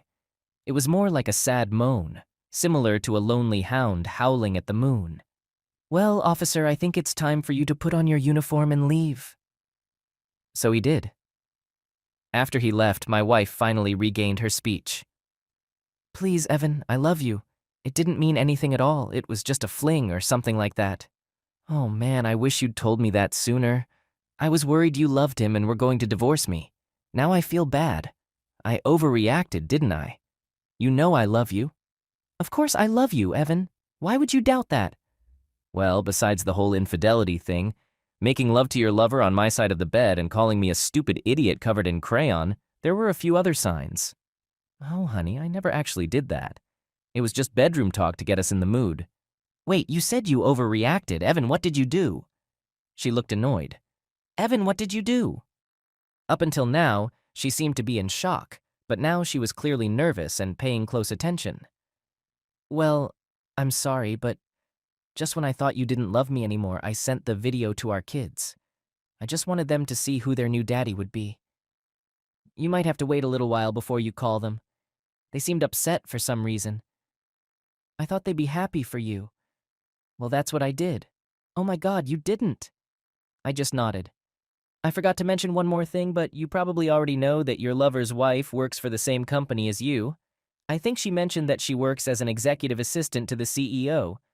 Don't worry, I told her not to fire you because you'll still need your job, even if you get transferred to Little Rock. When I talked to my attorney, she said that since you make more money than I do, you'll be paying me child support for a few years. She thinks it will be around $3,000 a month. I know most cheating husbands refuse to accept this, the macho type, but that won't be me. I plan to take some time off from work and go on a long fishing vacation to cope with my pain. Just like the song goes, deep-sea señorita fishing in the Gulf of Mexico. I'm not exactly sure why the lawyer requested a picture of you. She mentioned something about giving it to your father, but perhaps it was to have it on hand in case any officers wanted to engage in bad things. Or maybe it was to see if anyone else was interested in dating you. Nonetheless, I provided her with a photo. I also shared a copy of the video with your mom and dad and all your colleagues. Why were you so harsh, Evan? Well, honey, I wasn't trying to be harsh. I just wanted everyone to know who your new partner is. Your friends on Facebook appeared to be happy for you. At this point, Audrey had almost shut down. She sat on the floor, wrapped in her sheets, crying, shaking her head, and murmuring, "This can't be happening to me." All right, dear. It's time to get dressed and prepare your bag. Your parents should arrive soon to pick you up.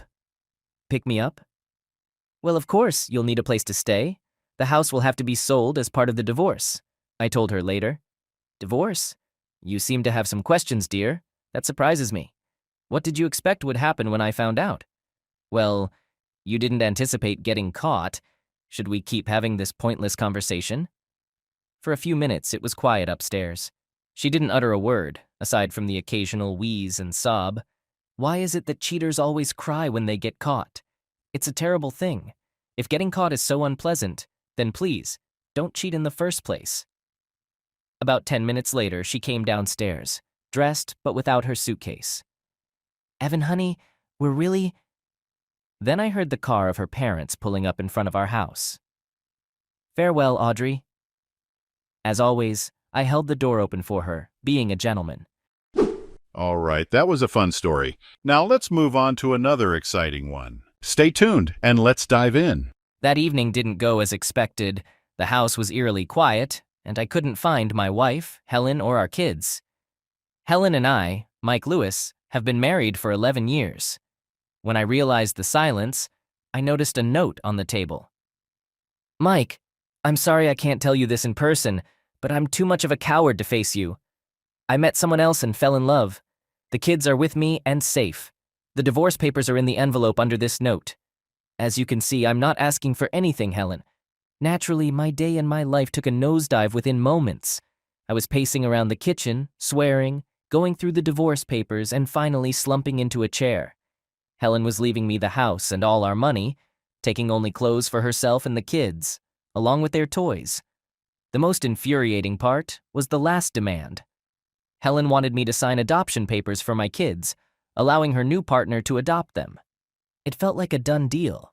At least I now knew who she left me for, Henry Carslake. I decided to call my soon-to-be ex-wife. I greeted her with a curt, "Hey, Helen." She replied with a simple, "Hi, Mike." I proceeded to inquire about her situation, asking, "What's happening?" Helen explained that she had met someone else and fallen in love with him, as she had mentioned in her note. I responded skeptically, expressing my doubts. "Yeah, of course you did. No one just leaves a marriage and sleeps with a guy. I just hope it wasn't in our bed." Helen requested that I refrain from swearing and act civilized. After taking a shower and changing my clothes, I went out to eat since cooking wasn't appealing in my mood. The food was decent, so I decided to head to a bar and have a couple of drinks. After the day I had endured, I felt like I was owed that much. The man Helen left me for was the owner of Carslake Construction Company. I had done some work for his company in the past, but that was about to change. My friend Paul spotted me at the bar and commented on my rare appearance, asking if I had managed to get away from my family for the evening. I replied that it was something like that and explained that I had returned to an empty house with a packet of divorce papers. Paul expressed his surprise upon learning that Helen was divorcing me and commented that he didn't see it coming. I echoed his sentiment, saying that I was equally taken aback by the turn of events. I mentioned that she had moved in with Henry Carslake, and Paul was astonished, asking if it was the same Henry of Carslake Construction. I confirmed that it was indeed the same person, and shared my suspicion that she was in love with him.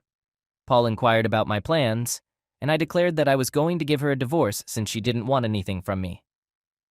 I explained that there was another form she wanted me to sign, but I had already discarded it. Curious, Paul asked about the nature of that form, and I explained that she wanted me to give the kids to him for adoption, emphasizing that it was not going to happen. Paul shook his head in disgust and made a remark about Carslake, to which I added defiantly that I had been scheduled to start working for him on Monday, but had decided to find another job instead. In the end, I signed the divorce papers, despite Helen's attempts to persuade me otherwise, and she eventually gave up. When the divorce was finalized, Chloe was 10 and Lee was 8. I wanted to get back at Carslake, but I didn't want to land in jail for it. I never showed up for work on Monday, and strangely, no one seemed to press me about it. Part of my revenge on Carslake occurred without my involvement. It stemmed from my conversation with Paul. Word got out and most local contractors refused to work with Carslake Construction. They saw how he had treated me, so they refused his projects. While Henry found other contractors, they were subpar, and the work quality suffered. After 6 months, my divorce became official. 3 months later, Helen and Govnyuk got married. I took care of the kids for a week while they went on their honeymoon. I didn't do it to help them. I just figured a week was better than the limited time I had on weekends. What bothered me was my daughter Chloe's question. "Daddy, why did you send us to live with Mom and Henry?" "What? I didn't send you. Your mother took you because she doesn't love me anymore. If it was up to me, you could have stayed here." I responded, clarifying that it wasn't my choice and that I planned to discuss it with Helen. When Helen arrived to pick up the kids, she seemed tanned and cheerful. I told Helen to stop lying and urged her to tell the kids the truth. I warned her that if she didn't, I would. I mentioned that the kids knew I didn't ask her to take them in and that I'd fight for custody if I could. Helen walked away in frustration. Life as a single man felt strange after being married for so long. Some friends tried to set me up on dates, but I didn't feel like dating. I wanted love, but wasn't in the mood for dating. Little did I know that my life was about to change. My neighbors were Gary and Emily, who had moved in just after Helen left. Their house was a good deal for them, but needed a lot of work. Emily worked as a secretary, and Gary was a retired army man. We got along well, and they seemed like a nice couple. Whenever we crossed paths, we had friendly conversations. Tragedy struck when Gary had a sudden health crisis at work. Paramedics and a doctor arrived quickly, but Gary was pronounced dead at the scene. The autopsy revealed he had died from a subdural hematoma. Emily was left in distress and alone. I offered her my sympathy, and since her parents were on vacation, I walked her home and poured us drinks. I listened to her as she sobbed and shared her future plans. Emily cried and fell asleep on my couch. I covered her with a blanket and slept in a chair in case she woke up during the night. The next morning, as Emily was leaving, Helen was dropping off the kids. "Good to see you're not wasting any time, Mike." "Come on, Helen. The poor woman just lost her husband." Helen glanced at me, then turned to talk to the kids. Later that day, I explained to them why Emily was leaving the house. Chloe seemed sad, and I don't think Lee fully understood. Emily later invited me to attend Gary's funeral, which I did. Thankfully, in the UK, mortgages are insured, so Emily wouldn't be left destitute. This was little comfort given her loss. Emily's parents returned from Europe and spoke to me. After the funeral, I assured them that I would look out for Emily since, apart from my coworkers, I was her only friend. I offered to help with minor household tasks to keep her place in a livable condition. The next time Helen picked up the kids, she remained in the car, which was fine with me since I had no desire to talk to her. Emily and I spent a fair amount of time together, not as a couple, but as friends supporting each other. About a year later, I heard Lee chatting with Emily in the garden. I called out to him, asking him not to be a pest, but Emily said it was okay as she hung laundry on the clothesline. I suggested to Emily if she would like to have dinner with us that night. Lee wanted Emily to join us, and we all shared a laugh. After dinner, Emily helped me prepare dinner, and it was clear she was skilled in the kitchen. After dinner, she assisted with the cleanup and sat with us for a while before heading home. I thanked Emily for dinner and for accepting the invitation as she left. Chloe asked me with a smile if Emily was my girlfriend. I replied to Chloe that Emily was just a friend and neighbor, though secretly I thought it would be nice if she were my girlfriend. I kept that to myself, away from the kids. On a Sunday afternoon, Helen picked up the kids. I knew they would tell her about Emily joining us for dinner, and I was right. The next time Helen came to get the kids, she was particularly interested in Emily. I told Helen that Emily was just a friend and that what I did was none of her business. Helen mentioned that she didn't get everything she wanted. I retorted that she left me for a life of luxury with him and that he could have his own kids if he wanted them. I expressed my strong opposition to him adopting our children, emphasizing how he had taken my wife and ruined our marriage. Helen pouted and walked home, but I smiled knowing I had upset her. A year later, I hadn't seen Emily for a few weeks, partly because I was very busy. My friend Paul was rewiring a house for a young couple and asked me to make an offer on a complete plumbing rewire. My offer was accepted, and I had a busy few weeks getting everything finished. While working on the house with Paul, he kept me up to date with news about Carslake. He still had to use a lot of non-local professionals since most of the local guys refused to work for him. With the work on the house completed, I finally had some time to relax. I decided to take Emily out to dinner. She agreed, and we set a time for Saturday night. When I walked in behind Emily, it took my breath away. She was a petite woman with a pixie-cut hairstyle. The dress she wore accentuated her slim figure, and for the first time, I started to feel attracted to her. Dinner went well, and we spent a lot of time discussing our lives. Later that evening, I walked Emily to her door, and she expressed her gratitude for a wonderful evening. I smiled in response, and before I could reply, she surprised me with a passionate kiss that left me breathless. Afterward, she suggested that we go out again to see where things might lead and bid me good night, kissing me on the cheek this time. We did go out again, and this time it led to us spending the night together. Despite her small stature, Emily was incredibly passionate, and it was a thoroughly satisfying experience. As Emily and I spent more time together, she eventually sold her house and moved in with me. The kids were pleased with my dating life, and it was clear that they would inform Helen, who wasn't thrilled about it. She didn't want me, but Emily did. A year after our first intimate encounter, Emily and I got married. When the kids informed Helen, she simply snorted and turned away. Emily and I went on to have 2 children of our own, Gary and Robert. My older children were now old enough to visit on their own, which reduced my contact with Helen. Years passed, and one day, Chloe announced her engagement. Her boyfriend Josh had proposed the night before. As her father, I offered to help with the wedding expenses. Chloe explained that they initially thought they wouldn't need financial assistance, but Henry had offered to cover the costs with the condition that he would walk her down the aisle. Chloe refused, and Henry withdrew his financial support, leaving her upset. I was frustrated with Carslake for his actions, and Emily suggested using the money from the sale of her house to cover the expenses. I hesitated, considering it was her money, but she insisted and encouraged me to inform Chloe that we would cover the costs. Chloe was overjoyed when I shared the news, and we established a budget that accommodated everything they wanted for the wedding while staying under budget. The following day, Chloe informed me that Henry was furious, and Helen was clearly unhappy. One afternoon, Lee showed up unannounced in our garden, wanting to leave home because he was tired of hearing his mother and Henry argue. Emily asked if they were still arguing about the wedding, but Lee revealed it was something else. He mentioned overhearing their intimate moments and suggested that Henry wasn't performing well in bed. We shared a laugh about the situation, and I couldn't help but feel a sense of satisfaction that Helen had left me for someone who couldn't fulfill his responsibilities when it mattered. Lee decided to stay the night at our house to avoid any conflicts at home. On Chloe and Josh's wedding day, Helen didn't seem pleased. Chloe told her that she and Henry would sit behind Emily and me during the ceremony. The church service went smoothly. I agreed to have Helen sit at the top table at the reception.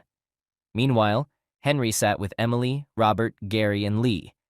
After all the speeches, the caterers removed a few tables to make space for dancing. Josh and Chloe led the first dance, and Emily and I joined them, along with Helen and Henry. Later, we found ourselves at the bar, and Gary and Robert were sitting with one of Chloe's bridesmaids and her children. Lee asked Emily if she wanted to dance, and I encouraged him to go for it. Helen took the opportunity to approach me, clearly having had a few drinks, and I had a sense that this encounter might not end well. She began commenting on Emily and me, remarking how young Emily looked and how she hadn't aged despite being the mother of 2 boys. Helen then went on to criticize Emily's appearance, mentioning her weight and attire. I reminded her that we were divorced, and she no longer had the right to comment on my life. Helen continued to make derogatory remarks about Emily, and I defended my wife, telling Helen that Emily was more of a woman than she ever was. I even hinted at my satisfying, intimate life with Emily. Helen was left stunned as Henry joined the conversation. I pointed out to Helen that when she left me, she thought she was trading up for something better, and maybe she was, or wasn't, but I had moved on. I had my own life, a loving wife, and 4 wonderful children. I walked away, leaving Helen and Henry to their own devices. Emily and I danced to slow music, and as we danced, she asked me about the exchange at the bar. I told her to kiss me, promising to explain later. We shared a kiss, knowing that Helen was watching. After breaking the kiss, I smiled at Helen, who turned away to order another drink. As I looked at Emily, I couldn't help but think that I had indeed traded up for something better in my life. I watched the snow being blown around by the wind and thought about how much things had gone downhill. Even the Christmas music in my office couldn't lift my spirits. Times were tough, and I was on the brink of bankruptcy, but I had a plan that I hoped would turn things around. I looked at the nameplate on my desk, Tom Ambrose, President. It stirred up a mix of sadness and pride, reminding me of when I bought the only radio station in town. It all started about 18 months ago when Windward Sporting Apparel announced they were shutting down all U.S. operations. The local factory in my hometown, Milton, North Carolina, which was the 5th largest employer in the county, was closing. Despite rumors, the decision was final, and nearly 200 people lost their jobs directly, with another 300 to 400 affected indirectly. The situation worsened when the local Walmart announced it would close once its new superstore opened nearby. Several other businesses, including CVS, followed suit, and the national economy tanked. Unemployment in our area soared to between 14 and 15%. As the local economy collapsed, the radio station where I worked lost about 40% of its advertisers. I struggled to pay bills and fell behind on the mortgage for the station and a new tower site. Edgar Brenner, the mortgage holder, was moving forward with foreclosure.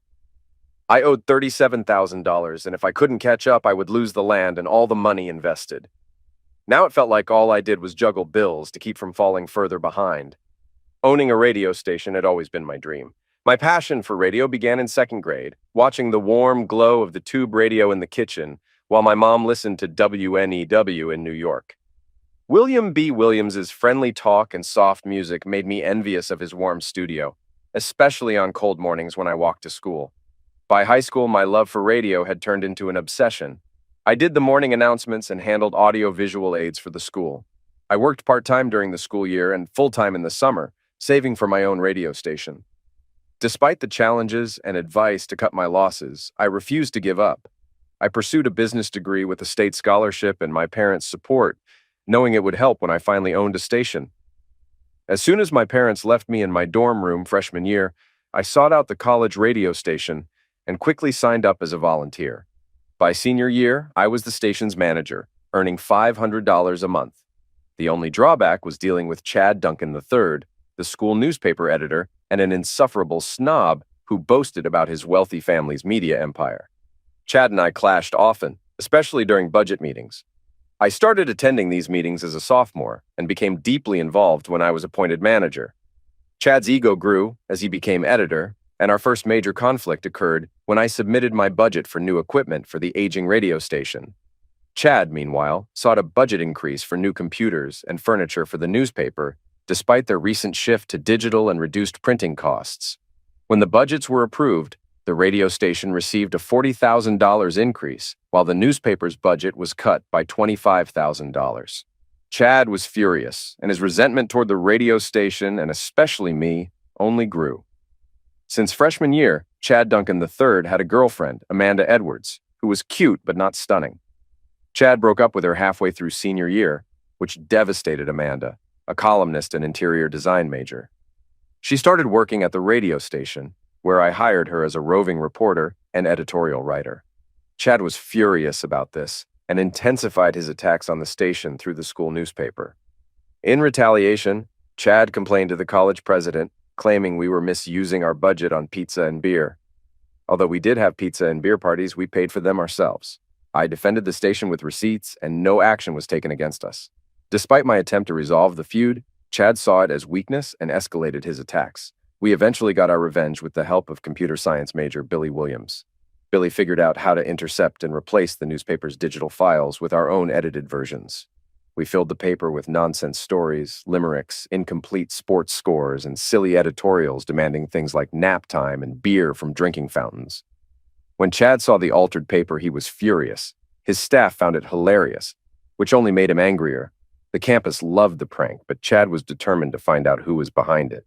He stormed into my office, accusing me of the prank, and vowed to get revenge. Despite the prank's success in stopping Chad's negative articles about us, the administration had reprimanded him for misusing his position. Chad was the type to hold a grudge. Meanwhile, Amanda and I began dating after the prank, eventually moving in together and getting married 6 months after graduation. Amanda started a job as an interior designer, and I became a stockbroker. We were both unhappy in our jobs. Amanda disliked her boss, and I felt the financial products I sold were subpar. A year later, Amanda announced she had quit her job to start her own interior design company. I was upset she hadn't consulted me first, but I wanted to support her. Looking back, this was the first sign of trouble in our marriage. With only one steady income, I was covering most of the bills. After we married, I split my bonuses between our new house fund and my radio station fund. 80% for the house and 20% for the station. Amanda contributed cash from her jobs to the house fund, but when she quit without discussing it, I changed the split to 50-50ths. Amanda was unhappy and stopped contributing, which should have been a warning sign.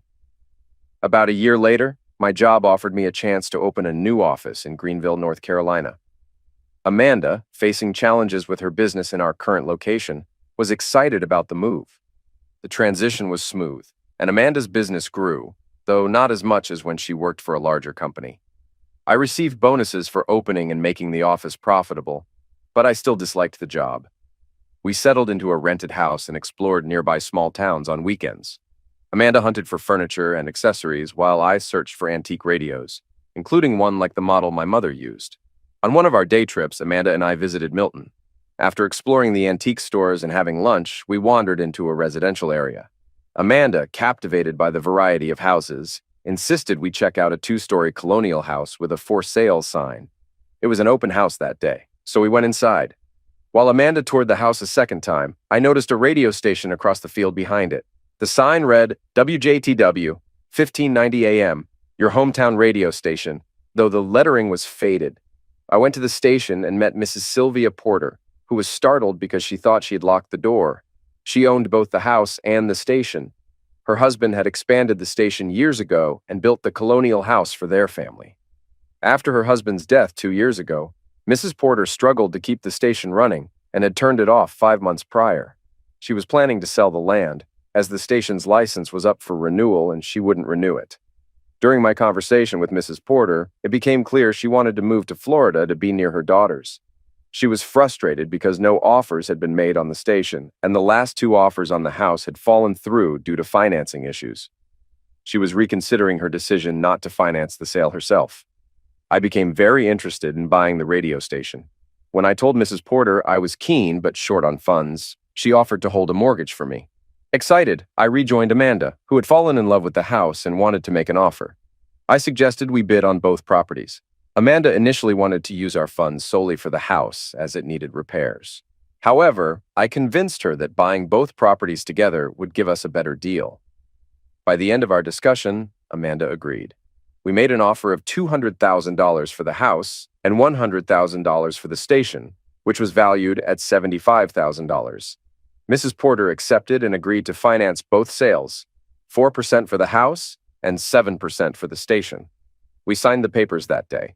4 weeks later, we closed on both properties. We put $30,000 down on the house and $20,000 down on the station. The remaining funds would be used for house restoration and operating costs for the radio station. 2 days after closing, we moved into our new house. The 45-minute commute to Greenville was a hassle, but owning a radio station made it bearable, and the steady paycheck eased the burden of both mortgages. We immediately began renovating the house. A painter tackled the interior and exterior, while a flooring company refinished the hardwood floors, installed carpeting, and added tile in the kitchen and bathrooms. Amanda also arranged for a handyman to fix the windows and the railing.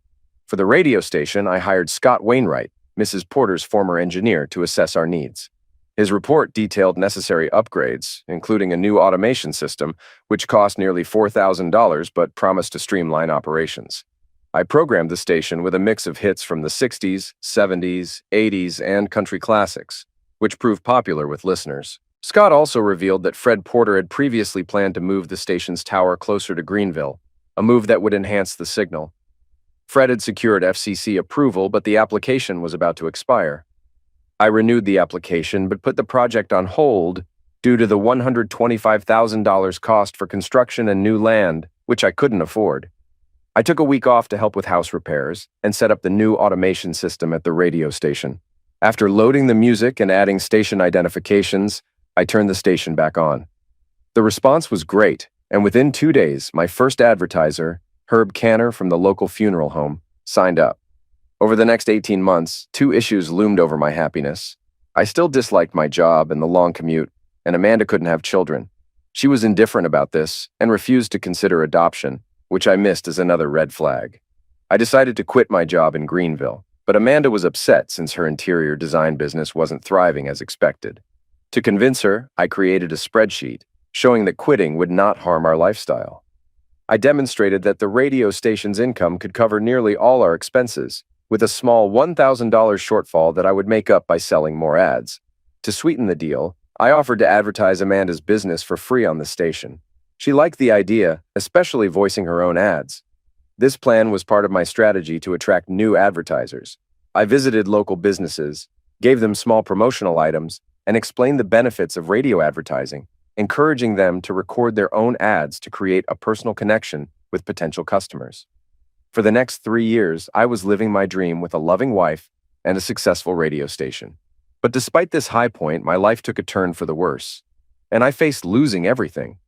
Determined to save the station and my own sanity, I fought hard to turn things around. One person relying on the station was Lou Talbert, a former DJ whose career was derailed by alcoholism. A month after relaunching the station, Lou showed up at the station smelling of alcohol but with a wealth of radio experience. I took a chance and hired him for the 7-9 a.m. slot, despite warnings from others. Lou initially struggled with his drinking but gradually quit and became a reliable part of the team. His morning show, though initially awkward, became a hit. He shared engaging stories and music, winning over listeners despite frequent technical mistakes.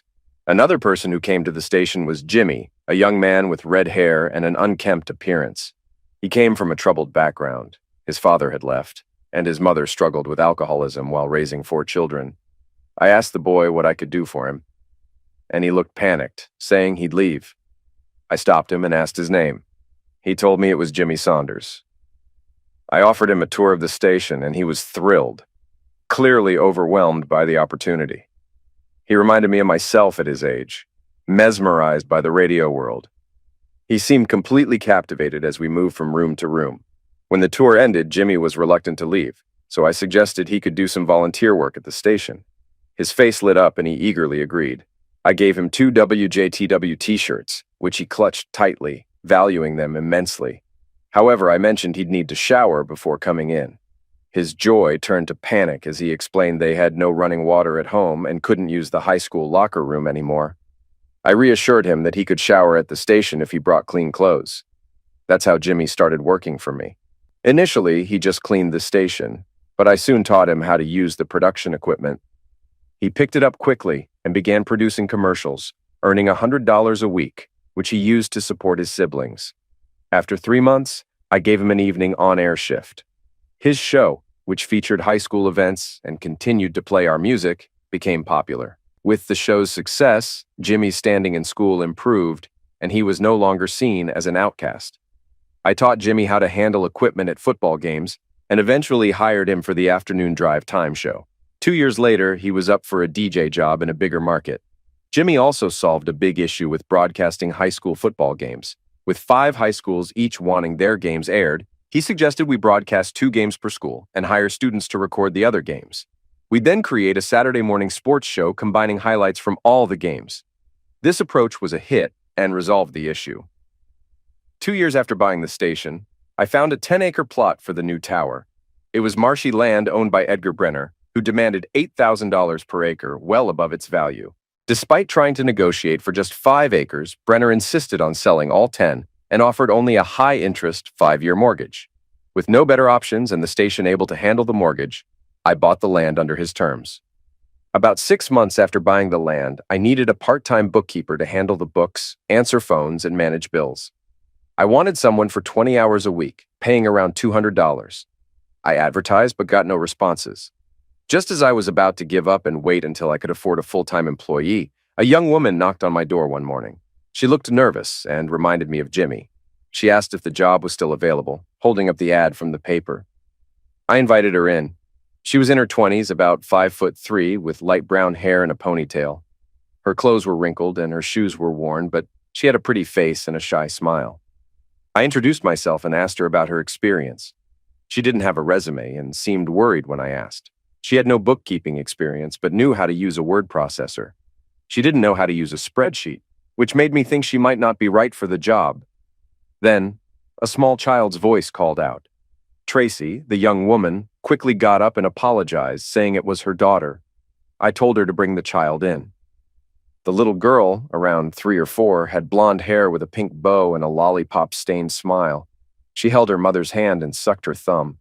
After Tracy settled back in her seat, Kimberly climbed onto her lap, resting her head on her shoulder and asking if they could eat soon. Tracy explained they would after she finished. I offered Kimberly a cookie from a Tupperware container, which made her eyes light up. I gave her a couple more and mentioned they were homemade chocolate chip cookies from Mrs. Myers, who brings them weekly as a kind of bribe to keep playing certain music. Kimberly eagerly ate the cookies while Tracy had one too, keeping her gaze on me, clearly anxious about the job. Seeing Kimberly in Tracy's lap and recognizing her need, I decided to offer her the job. Tracy was thrilled and grateful. I told her I'd get a W-9 form ready to complete the paperwork. As I headed to get the form, I overheard Kimberly asking if they had to sleep in the car again that night because it was cold. Tracy's sad response made me reconsider. I returned to offer them a tour of the station, starting with the radio side. Kimberly was fascinated to see the live broadcast.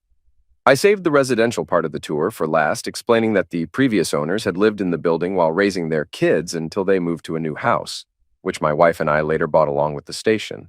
I showed Tracy and Kimberly around the residential side of the station and then made an offer. I suggested they use the space at the station until they found their own place. I reassured her it was a common practice. Both Jimmy and Lou had stayed there before. Tracy seemed hesitant but appreciated the offer, saying they didn't have a place yet. I quickly put a new lock on the bedroom door and handed over the keys. I pointed out the fridge with leftover pizza and soda and reminded her to finish the cookies in my office. Tracy moved in and started working at the station. Though she initially said she'd find a place soon, she later admitted she couldn't afford one. She had left an abusive boyfriend and was grateful for the shelter. Hiring Tracy turned out to be a great decision. She mastered the spreadsheet program in no time, reorganized our file system, set up a billing schedule, and worked far more than the 20 hours she was hired for, without complaint. After 3 weeks, I felt bad for paying Tracy so little, so I raised her salary to $250 a week and offered her a 25% commission on any advertising sales she brought in. Tracy excelled in sales and soon earned an extra $500 a month in commissions. I enjoyed having Tracy and Kimberly around. Tracy was always willing to help, and Kimberly, though not allowed in the locked transmitter room, played in the studios when no one was working. Amanda wasn't pleased about Tracy and Kimberly staying at the station. She worried about the image despite knowing they were living out of their car. This should have been a warning sign, but I missed it. Despite this, things seemed perfect. Amanda's business was thriving thanks to our ads, and our neighbors were friendly. Mrs. Myers baked for us, and neighborhood kids played games in front of the station. I joined in when I could, even if I had to adjust my game to keep it fair. Henry Wilson, our retired Marine neighbor, was my favorite. He came over regularly for coffee and shared his stories, some X-rated but always entertaining. Though he grieved for his late wife, Ellie, and was battling cancer and heart issues, he never complained. He struggled financially with his medical bills and refused to go to the local VA hospital, which he deemed subpar. I agreed, thinking it was disgraceful how we treat many veterans. People often say you can count on death and taxes, but they're wrong. The only certainties are death and change, and my slice of paradise was no exception. The local economy started to crumble with the Windward factory's closure, followed by Walmart and a major drugstore leaving. Nationwide economic downturns hit everyone hard, including the radio station, which saw a 20% drop in ad revenue. I tried to mitigate the damage by bartering for essentials like gas and gym memberships. Things seemed to stabilize briefly, but then the Braxton Machine Company, a major local employer, moved its operations to Mexico, causing further economic strain. Smaller businesses began to fail, prompting the Chamber of Commerce to seek new businesses to replace lost jobs. I was elected to the committee working on this. Then Chad Duncan III arrived, a new player in our little town. His family owned numerous newspapers, magazines, and TV stations. Chad hired Amanda to decorate the office for his new newspaper, the Milton Free Press. Despite my unease, I didn't act on it. The chamber saw Chad's move as a positive sign, but it was misleading. The newspaper hired only 3 locals and outsourced everything else, including printing. I had several chances to talk with Chad at chamber and civic events. He seemed friendly, and I thought our college differences were behind us. Chad appeared to fit in well, donating generously and joining local service clubs. He was expanding his family's media business into the Southeast, with plans for new newspapers and a fishing and hunting magazine. Despite his business ambitions, Chad seemed more focused on helping Amanda with her business. Amanda started coming home later and staying overnight in Greenville for meetings, which were major red flags. I noticed Amanda distancing herself from me and tried to win her back with flowers, gifts, and dates, but nothing worked. I tracked her phone and discovered she was spending nights with Chad. Furious, I contemplated confronting him, but realized it would only land me in trouble. Amidst my economic struggles, my wife of 8 years betrayed me for someone I despised. It was incredibly painful. I decided to end things myself rather than beg like my Uncle Fred, who had a breakdown after his wife left him. When I came home one night, I found Amanda and Chad in the living room. Amanda, looking nervous, and Chad with a smirk, were ready to tell me it was over. It dawned on me that Chad had finally gotten his revenge for our college prank by taking my wife. 2 things helped me cope with my divorce. First, when Amanda told me she wanted a divorce, I maintained a calm demeanor and simply said, "Okay with me." My lack of visible emotion seemed to unsettle Amanda and frustrate Chad, which reinforced my decision to act as if the divorce was no big deal. Second, during negotiations, Amanda wanted the house, and I wanted the radio station. She suggested getting half of the station, but I calmly told her she could have it, including half of its debts, which made her reconsider. We agreed to appraise both the house and the station. The house was valued $20,000 to $40,000 more than the station, but Amanda complained about paying even $10,000 based on the lower estimates. Despite her complaints, I stayed composed and asked my attorney to seek alimony from Amanda, who was earning more from her business, thanks in part to Chad. Amanda was infuriated by this, and the divorce stalled until I suggested a face-to-face meeting. While managing the station financially, I also spent time devising ways to get back at Amanda and Chad, eventually coming up with a couple of plans to hurt them a bit. The first thing I did was pull all of Amanda's commercials from the air and offer an incredibly low rate to Maggie's Interior Designs, a competitor. When Amanda found out and called me, she was furious. "You've got to be kidding me, Amanda," I said incredulously. "We're getting a divorce. You didn't seriously think I'd continue to run your commercials for free?" I then made it clear I had no available time slots for her, which only made her angrier. Next, I targeted Chad's businesses. I approached his advertisers and convinced them to split their ad budgets between his papers and my radio station. Surprisingly, about 40% of them agreed, providing a small boost to our revenue and infuriating Chad. As the divorce dragged on, Amanda and Chad flaunted their relationship around town, which upset me further. I instructed my attorney to let Amanda's lawyer know we'd go to court if necessary. At a tense meeting, Chad showed up and refused to leave, prompting me to suggest ending the meeting and letting the court handle it. After a brief discussion, Amanda's attorney invited us back in, and Chad stormed out. "I can't understand why you treated me so poorly. If you wanted to end our marriage, you didn't have to cheat on me. All you had to do was ask for a divorce, and I would have agreed. I expected more from you, and I'm deeply disappointed." Amanda's face turned bright red, but she didn't apologize. Honestly, I wasn't expecting one. My lawyer stepped in at this point. "Mrs. Ambrose, I have records of your earnings for the past 2 years, as well as Tom's. You earned about $30,000 more annually than Tom. The court would likely approve alimony payments between $300 and $500 a month." "That's just ridiculous," Amanda retorted. "Tom, if you're trying to get back at me, I'll fight this." I just gave a sad smile and replied calmly, "Amanda, I don't actually want the alimony, but you aren't even willing to pay me half of the lower value between the two properties. Your attorney will probably advise you that the court will make you pay at least $10,000, and likely $15,000 if they average the appraisals. There's even a chance they might go with the higher appraisal, which would be $20,000. Plus, alimony might still be added.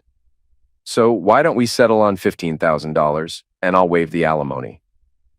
Amanda stared at me for a long time, and her anger seemed to fade as she calculated the situation. It was evident that any love she once had for me was gone. After a lengthy silence, Amanda agreed to the deal. "I guess we're finished here," I said, trying to sound upbeat. Before leaving the conference room, I walked over to Amanda, kissed the top of her head, and said, "I hope you and Chad find happiness together." I paused at the door and glanced back to wave. There was now a look of uncertainty and confusion on her face. It was a small victory, but it felt satisfying. 2 things helped me get through my divorce, and Tracy and Kimberly were probably the most crucial. They were bright spots in a time filled with pain and sadness. Even though my relationship with Tracy had always been strictly professional, it was comforting to have her support. Tracy was shocked by Amanda's actions. The divorce brought a lot of changes, though. When I needed to move out of the house I had shared with Amanda, Tracy offered to find an apartment. I told her not to bother with an apartment. We could share the house instead. "Don't spend your money on a new place. I'll just lock my bedroom door so you don't get any ideas," I joked. Tracy turned red, and I immediately felt guilty. "I'm only kidding. We'll be roommates unless you prefer your own place." No, Tracy quickly said. "Kimberly and I love it here. We'd really like you to stay with us full time." Their presence was a relief since I couldn't have managed the loneliness along with everything else. Tracy and Kimberly's company helped me heal as the weeks passed. We started off as employer and employee, but soon became friends, and then very close friends. About 2 months after my divorce, I mustered the courage to ask Tracy out on a date. The night of our first date with Tracy was eye-opening. She looked stunning in a sundress and makeup. We quickly became a couple, started sleeping together, and even discussed marriage.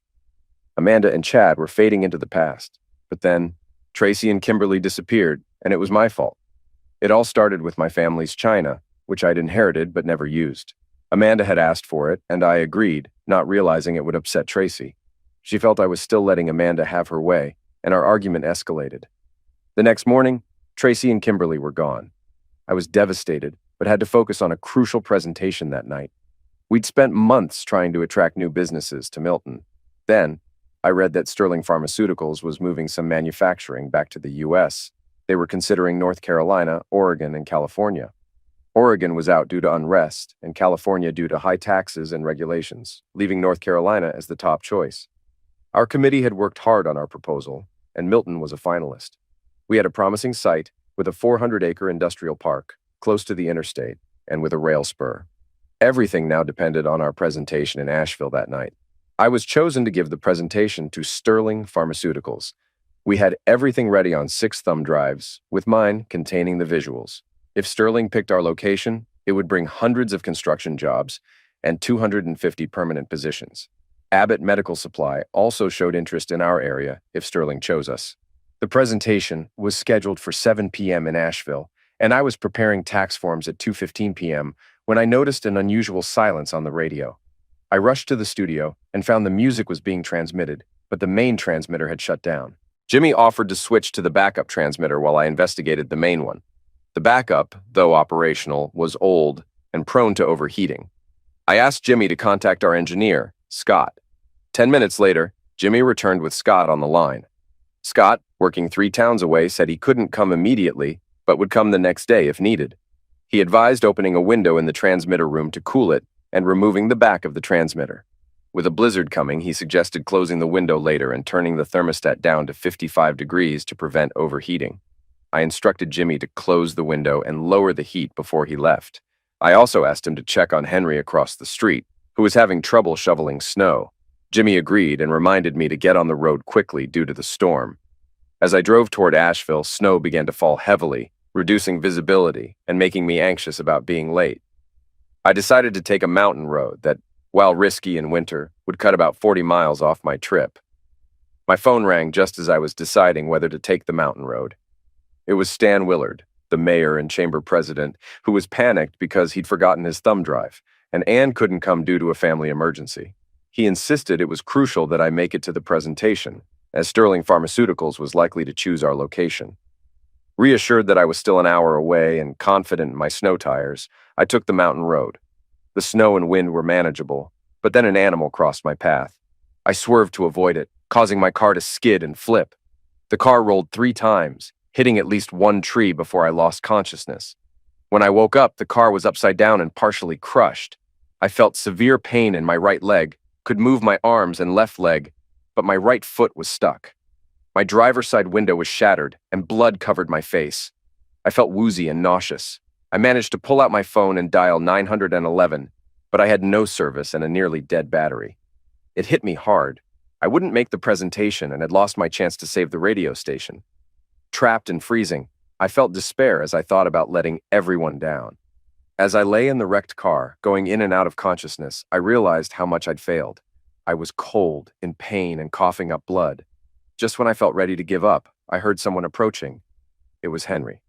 "Tom, thank God I found you," Henry said as he reached me. "What are you doing here?" I asked weakly. "I came looking for you," he replied. "I thought you'd take the mountain road. I tried calling for help but had no signal, so I walked the last stretch." I coughed up more blood and said, "I messed everything up. I should have stayed on the main road. Now the whole area will suffer." Henry, sounding almost angry, said, "Stop blaming yourself. If it weren't for you, Sterling might not have even heard of our area." Exhausted, I said, "I'm so tired, Henry. I just want to give up." Henry insisted, "Stop it, Tom. You're not a loser." I tried to laugh but ended up coughing harshly. The fading light from my car made it hard to see, but I felt hopeless. "I'm such a loser, Henry," I said through my coughs. "My wife left me, the radio station's failing, and Tracy left too. Maybe coming to Milton was a mistake. If I hadn't, Amanda wouldn't have met Chad, and I'd probably still be married." Henry shook his head.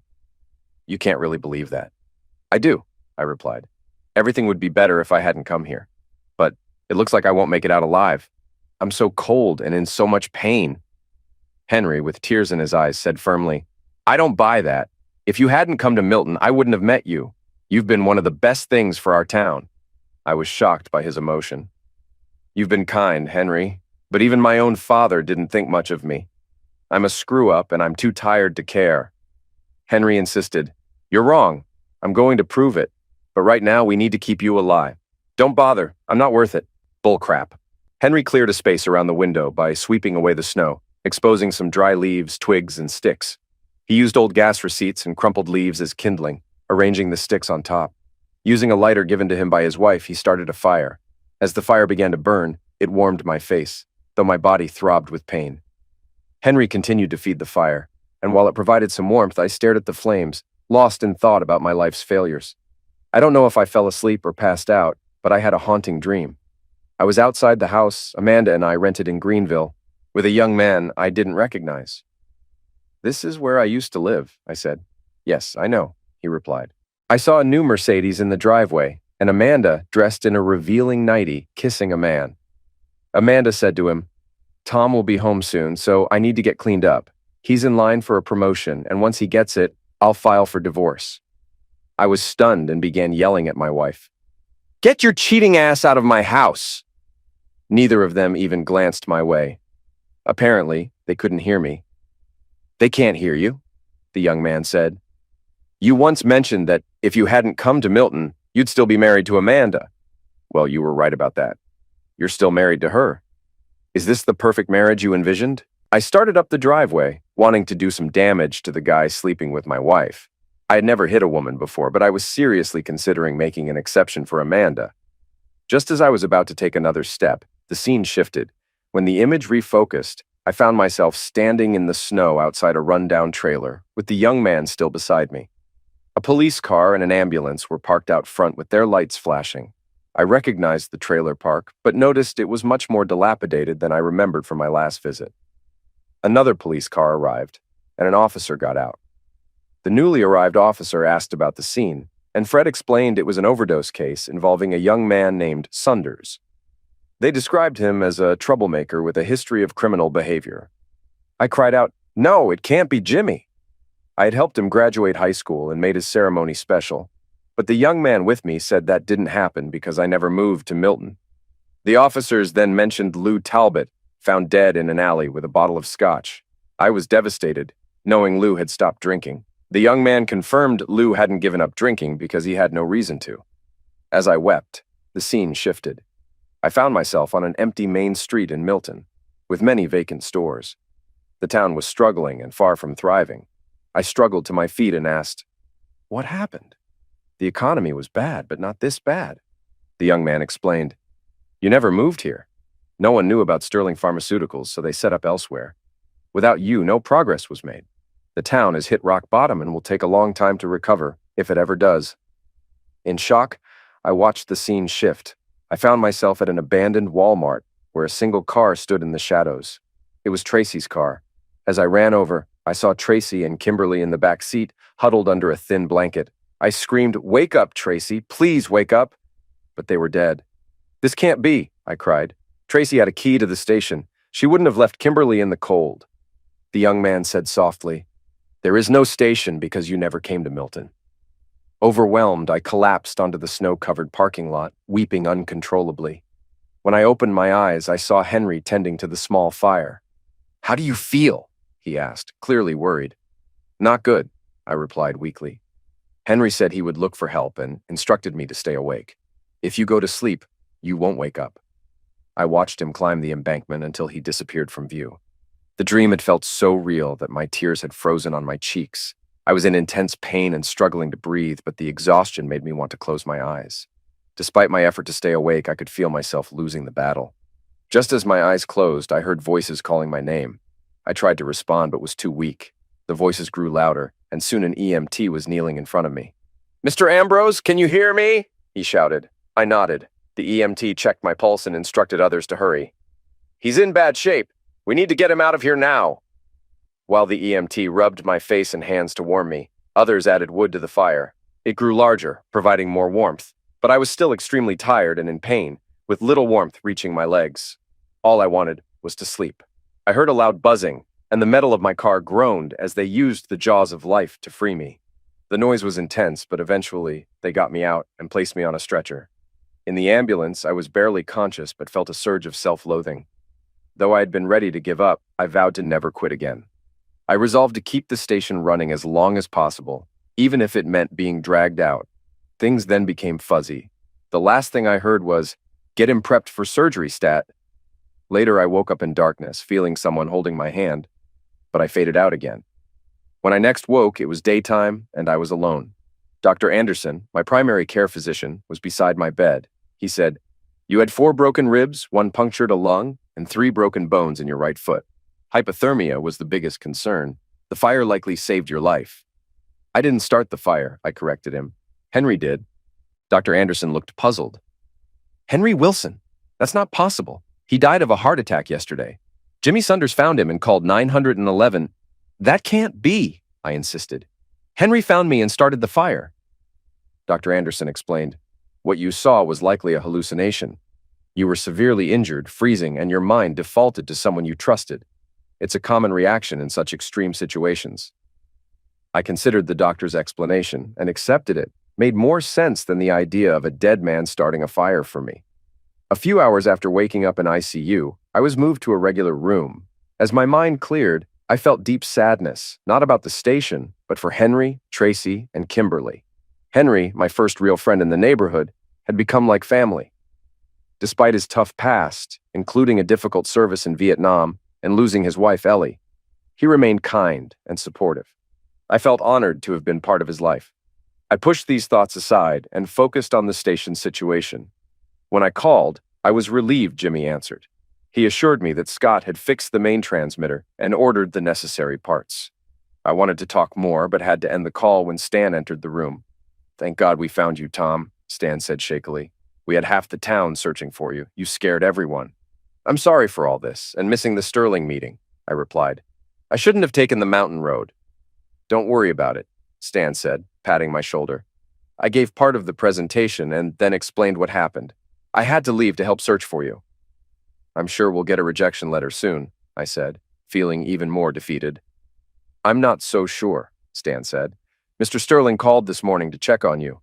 He wants to meet you because he's impressed by how the whole town rallied to find you." I was uncertain about Jeff Sterling wanting to meet me, but assumed the new plant project was likely dead.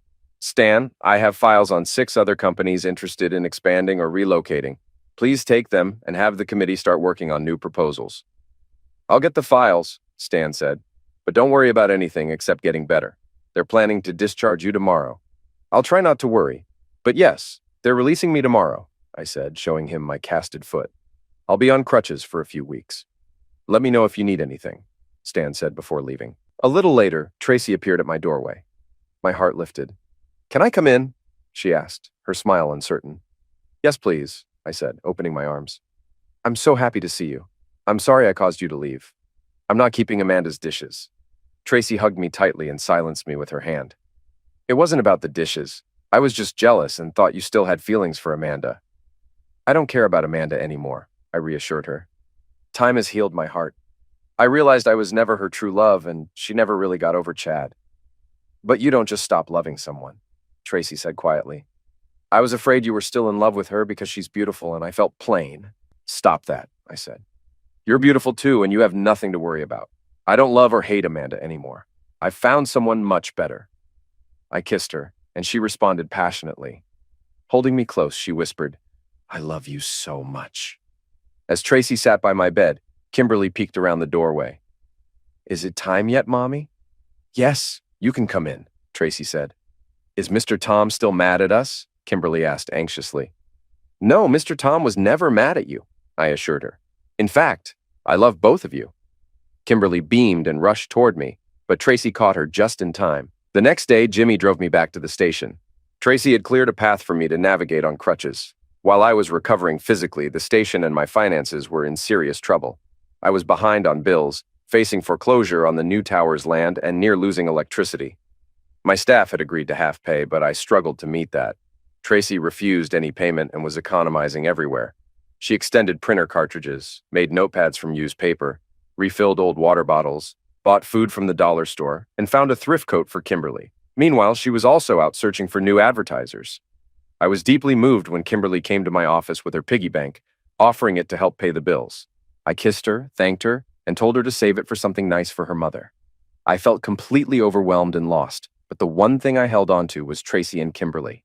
The thought of not being able to provide for them was crushing. By the day before Christmas, I was in a deep rut, but then 3 unexpected visitors arrived just when I needed them most. The first visitor showed up at my office shortly after 9 in the morning. He was a tall, distinguished man with short brown hair and a warm smile. I hoped he was an advertiser or someone who could help, but he was neither. He introduced himself as Jeffrey Sterling, and although I was standing on one foot and trying to balance, I managed to greet him. He told me he had come to meet the man who got an entire town searching for him. Jeffrey explained that he was impressed by how the town rallied for me, especially when the mayor interrupted his presentation to help find me. He was even more impressed by the real presentation I sent him. He revealed that Sterling Pharmaceuticals had decided to build its new plant here. The papers were signed and construction should start within a month. He said it was now official and encouraged me to announce it on the air. With that, Jeffrey left, and I felt a renewed sense of hope. I hobbled into the production room and quickly put together an announcement about the big news, setting it to play every hour for the rest of the day. Almost immediately after it aired, my phone started ringing off the hook. For the next couple of hours, I fielded calls, mainly from committee members, reassuring them that the news was legit. The announcement was a huge win for the area, but I felt it was too late for me. With the bank unlikely to approve a loan until January, I was on the brink of losing everything. Just after 11 a.m., John Zornbeck, a local attorney and Rotary Club member, arrived. I'd tried to get him to advertise on the station before, but he always declined. Today, he was there for a different reason. John, who had been Henry Wilson's attorney for years, informed me that Henry had set up a living trust before he died. Henry's estate included around $45,000 in investments and his house, which was paid off. While I was on the phone with Stan, who was just learning about the Sterling deal, John handed me a cashier's check for $45,973.53. He also gave me the keys to Henry's house, which I could choose to live in or sell. The house was worth between $225,000 and $250,000, and I immediately asked John to put it on the market. After John left, I called Stan to update him on the news from Jeff Sterling. Stan was thrilled, barely able to contain his excitement. I told him I needed to run some errands and would catch up later.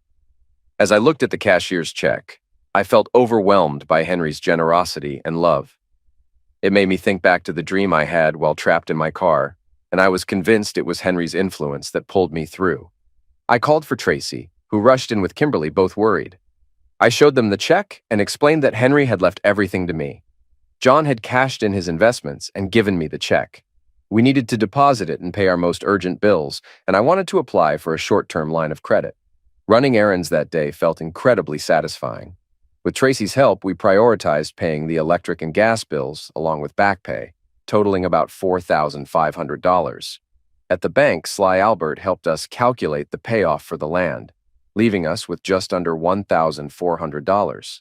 Sly assured me that securing a $25,000 line of credit wouldn't be a problem given the inheritance. After wrapping up our tasks, I took Tracy and Kimberly out to lunch.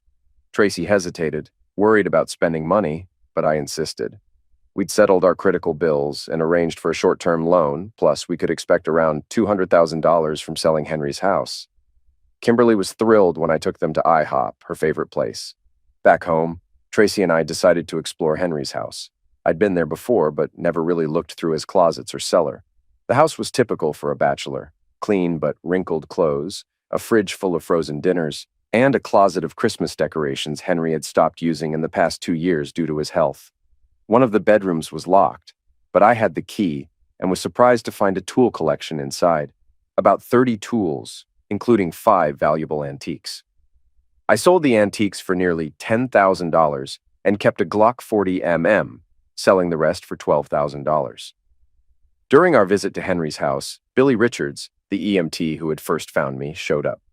He returned some items from my car, including my 9mm Glock and a lighter with a Marine emblem. The lighter was definitely Henry's, though he'd never been in my car. I accepted it, puzzled. Before leaving, Tracy grabbed Henry's photo albums. That night, we watched It's a Wonderful Life while having dinner in front of a fire lit with Henry's lighter. I've always loved It's a Wonderful Life, but during the movie, I realized how closely it mirrored my own experiences. Unlike the movie, I didn't have a literal angel. My ordeal was a wake-up call that reminded me of my core values. After the movie, I tucked Kimberly into bed and joined Tracy, who was looking through Henry's photo albums. I was struck by a photo of a young Henry and his wife, Ellie. The young Henry in the picture was the same person who had appeared in my dream. I understood then that Henry had been my real angel. The Christmas was unforgettable. I was with my loved ones, and thanks to Henry's generosity, my financial worries were eased. Although the economy was still tough, optimism filled the town. 6 months later, Tracy and I got married, and 7 months after that, we had a son named Henry. His birth came with challenges. His lungs were underdeveloped, and he struggled with fatigue. When COVID-19 hit, our fears grew. Henry contracted the virus, starting with a mild cough and fever. Despite conventional treatments failing, our doctor, who researched alternative methods, eventually administered less common drugs. However, Henry's condition continued to worsen, and we were advised to prepare for the worst. Only one of us could be with Henry at a time, so Tracy and I took turns at his bedside. While I struggled, Tracy was barely holding it together. My biggest worry was Kimberly, who had taken on a motherly role with Henry since his birth. She was devastated and spent much of her time crying in her room, clutching Henry's teddy bear. On the 8th morning, I woke up to find Henry awake and watching me. He smiled and asked for pancakes, which was a joyful moment for me. The nurse suggested starting with apple juice and toast, and Henry ate it eagerly. From then on, he improved daily, and after 3 more days, we could take him home. Bringing Henry home was a moment of great relief, especially for Kimberly, who was overjoyed and wouldn't leave his side. I had to set some limits on her mothering. That was 16 years ago. Tracy and I are still happily married, despite life's ups and downs. Kimberly injured her ACL playing soccer in college, but eventually recovered. I've had appendix and hernia surgeries, and Tracy had a scare with a breast lump that turned out to be benign. Henry's lungs eventually developed as expected, and he played football and baseball in high school, though he didn't pursue sports in college. Kimberly went to Wingate University for nursing, while Henry attended Tyler University nearby, majoring in communications. Kimberly graduated as a physician's assistant and now works at a small practice in Milton. Henry followed me into the radio business, sharing my passion for it and becoming a skilled salesman. Tracy and I wanted more children, but Tracy's medical issues led to a hysterectomy, so we focused on our 2 kids and our radio station, where Tracy still works. Amanda and Chad married but divorced 5 years later after Chad's failed company expansion and a rumored affair. Amanda returned to her old house across the field and resumed her business. One day, Amanda unexpectedly showed up at my office, seeking to advertise her business again on our station. Despite my initial hesitation, we worked out the details, and she recorded her commercials. As we finished, Amanda apologized for her past actions, attributing her behavior to Chad's influence. I was initially stunned by Amanda's apology, but appreciated it and agreed to be distant friends. We only interact at civic events, and strangely, Tracy and Amanda get along better than Amanda and I do. Amanda's business is thriving, though her personal life isn't, with 2 failed engagements. I sold Henry's house for $211,000 and used most of it to build a new tower and station in Milton, along with a small studio on the tower site. The move boosted our business significantly.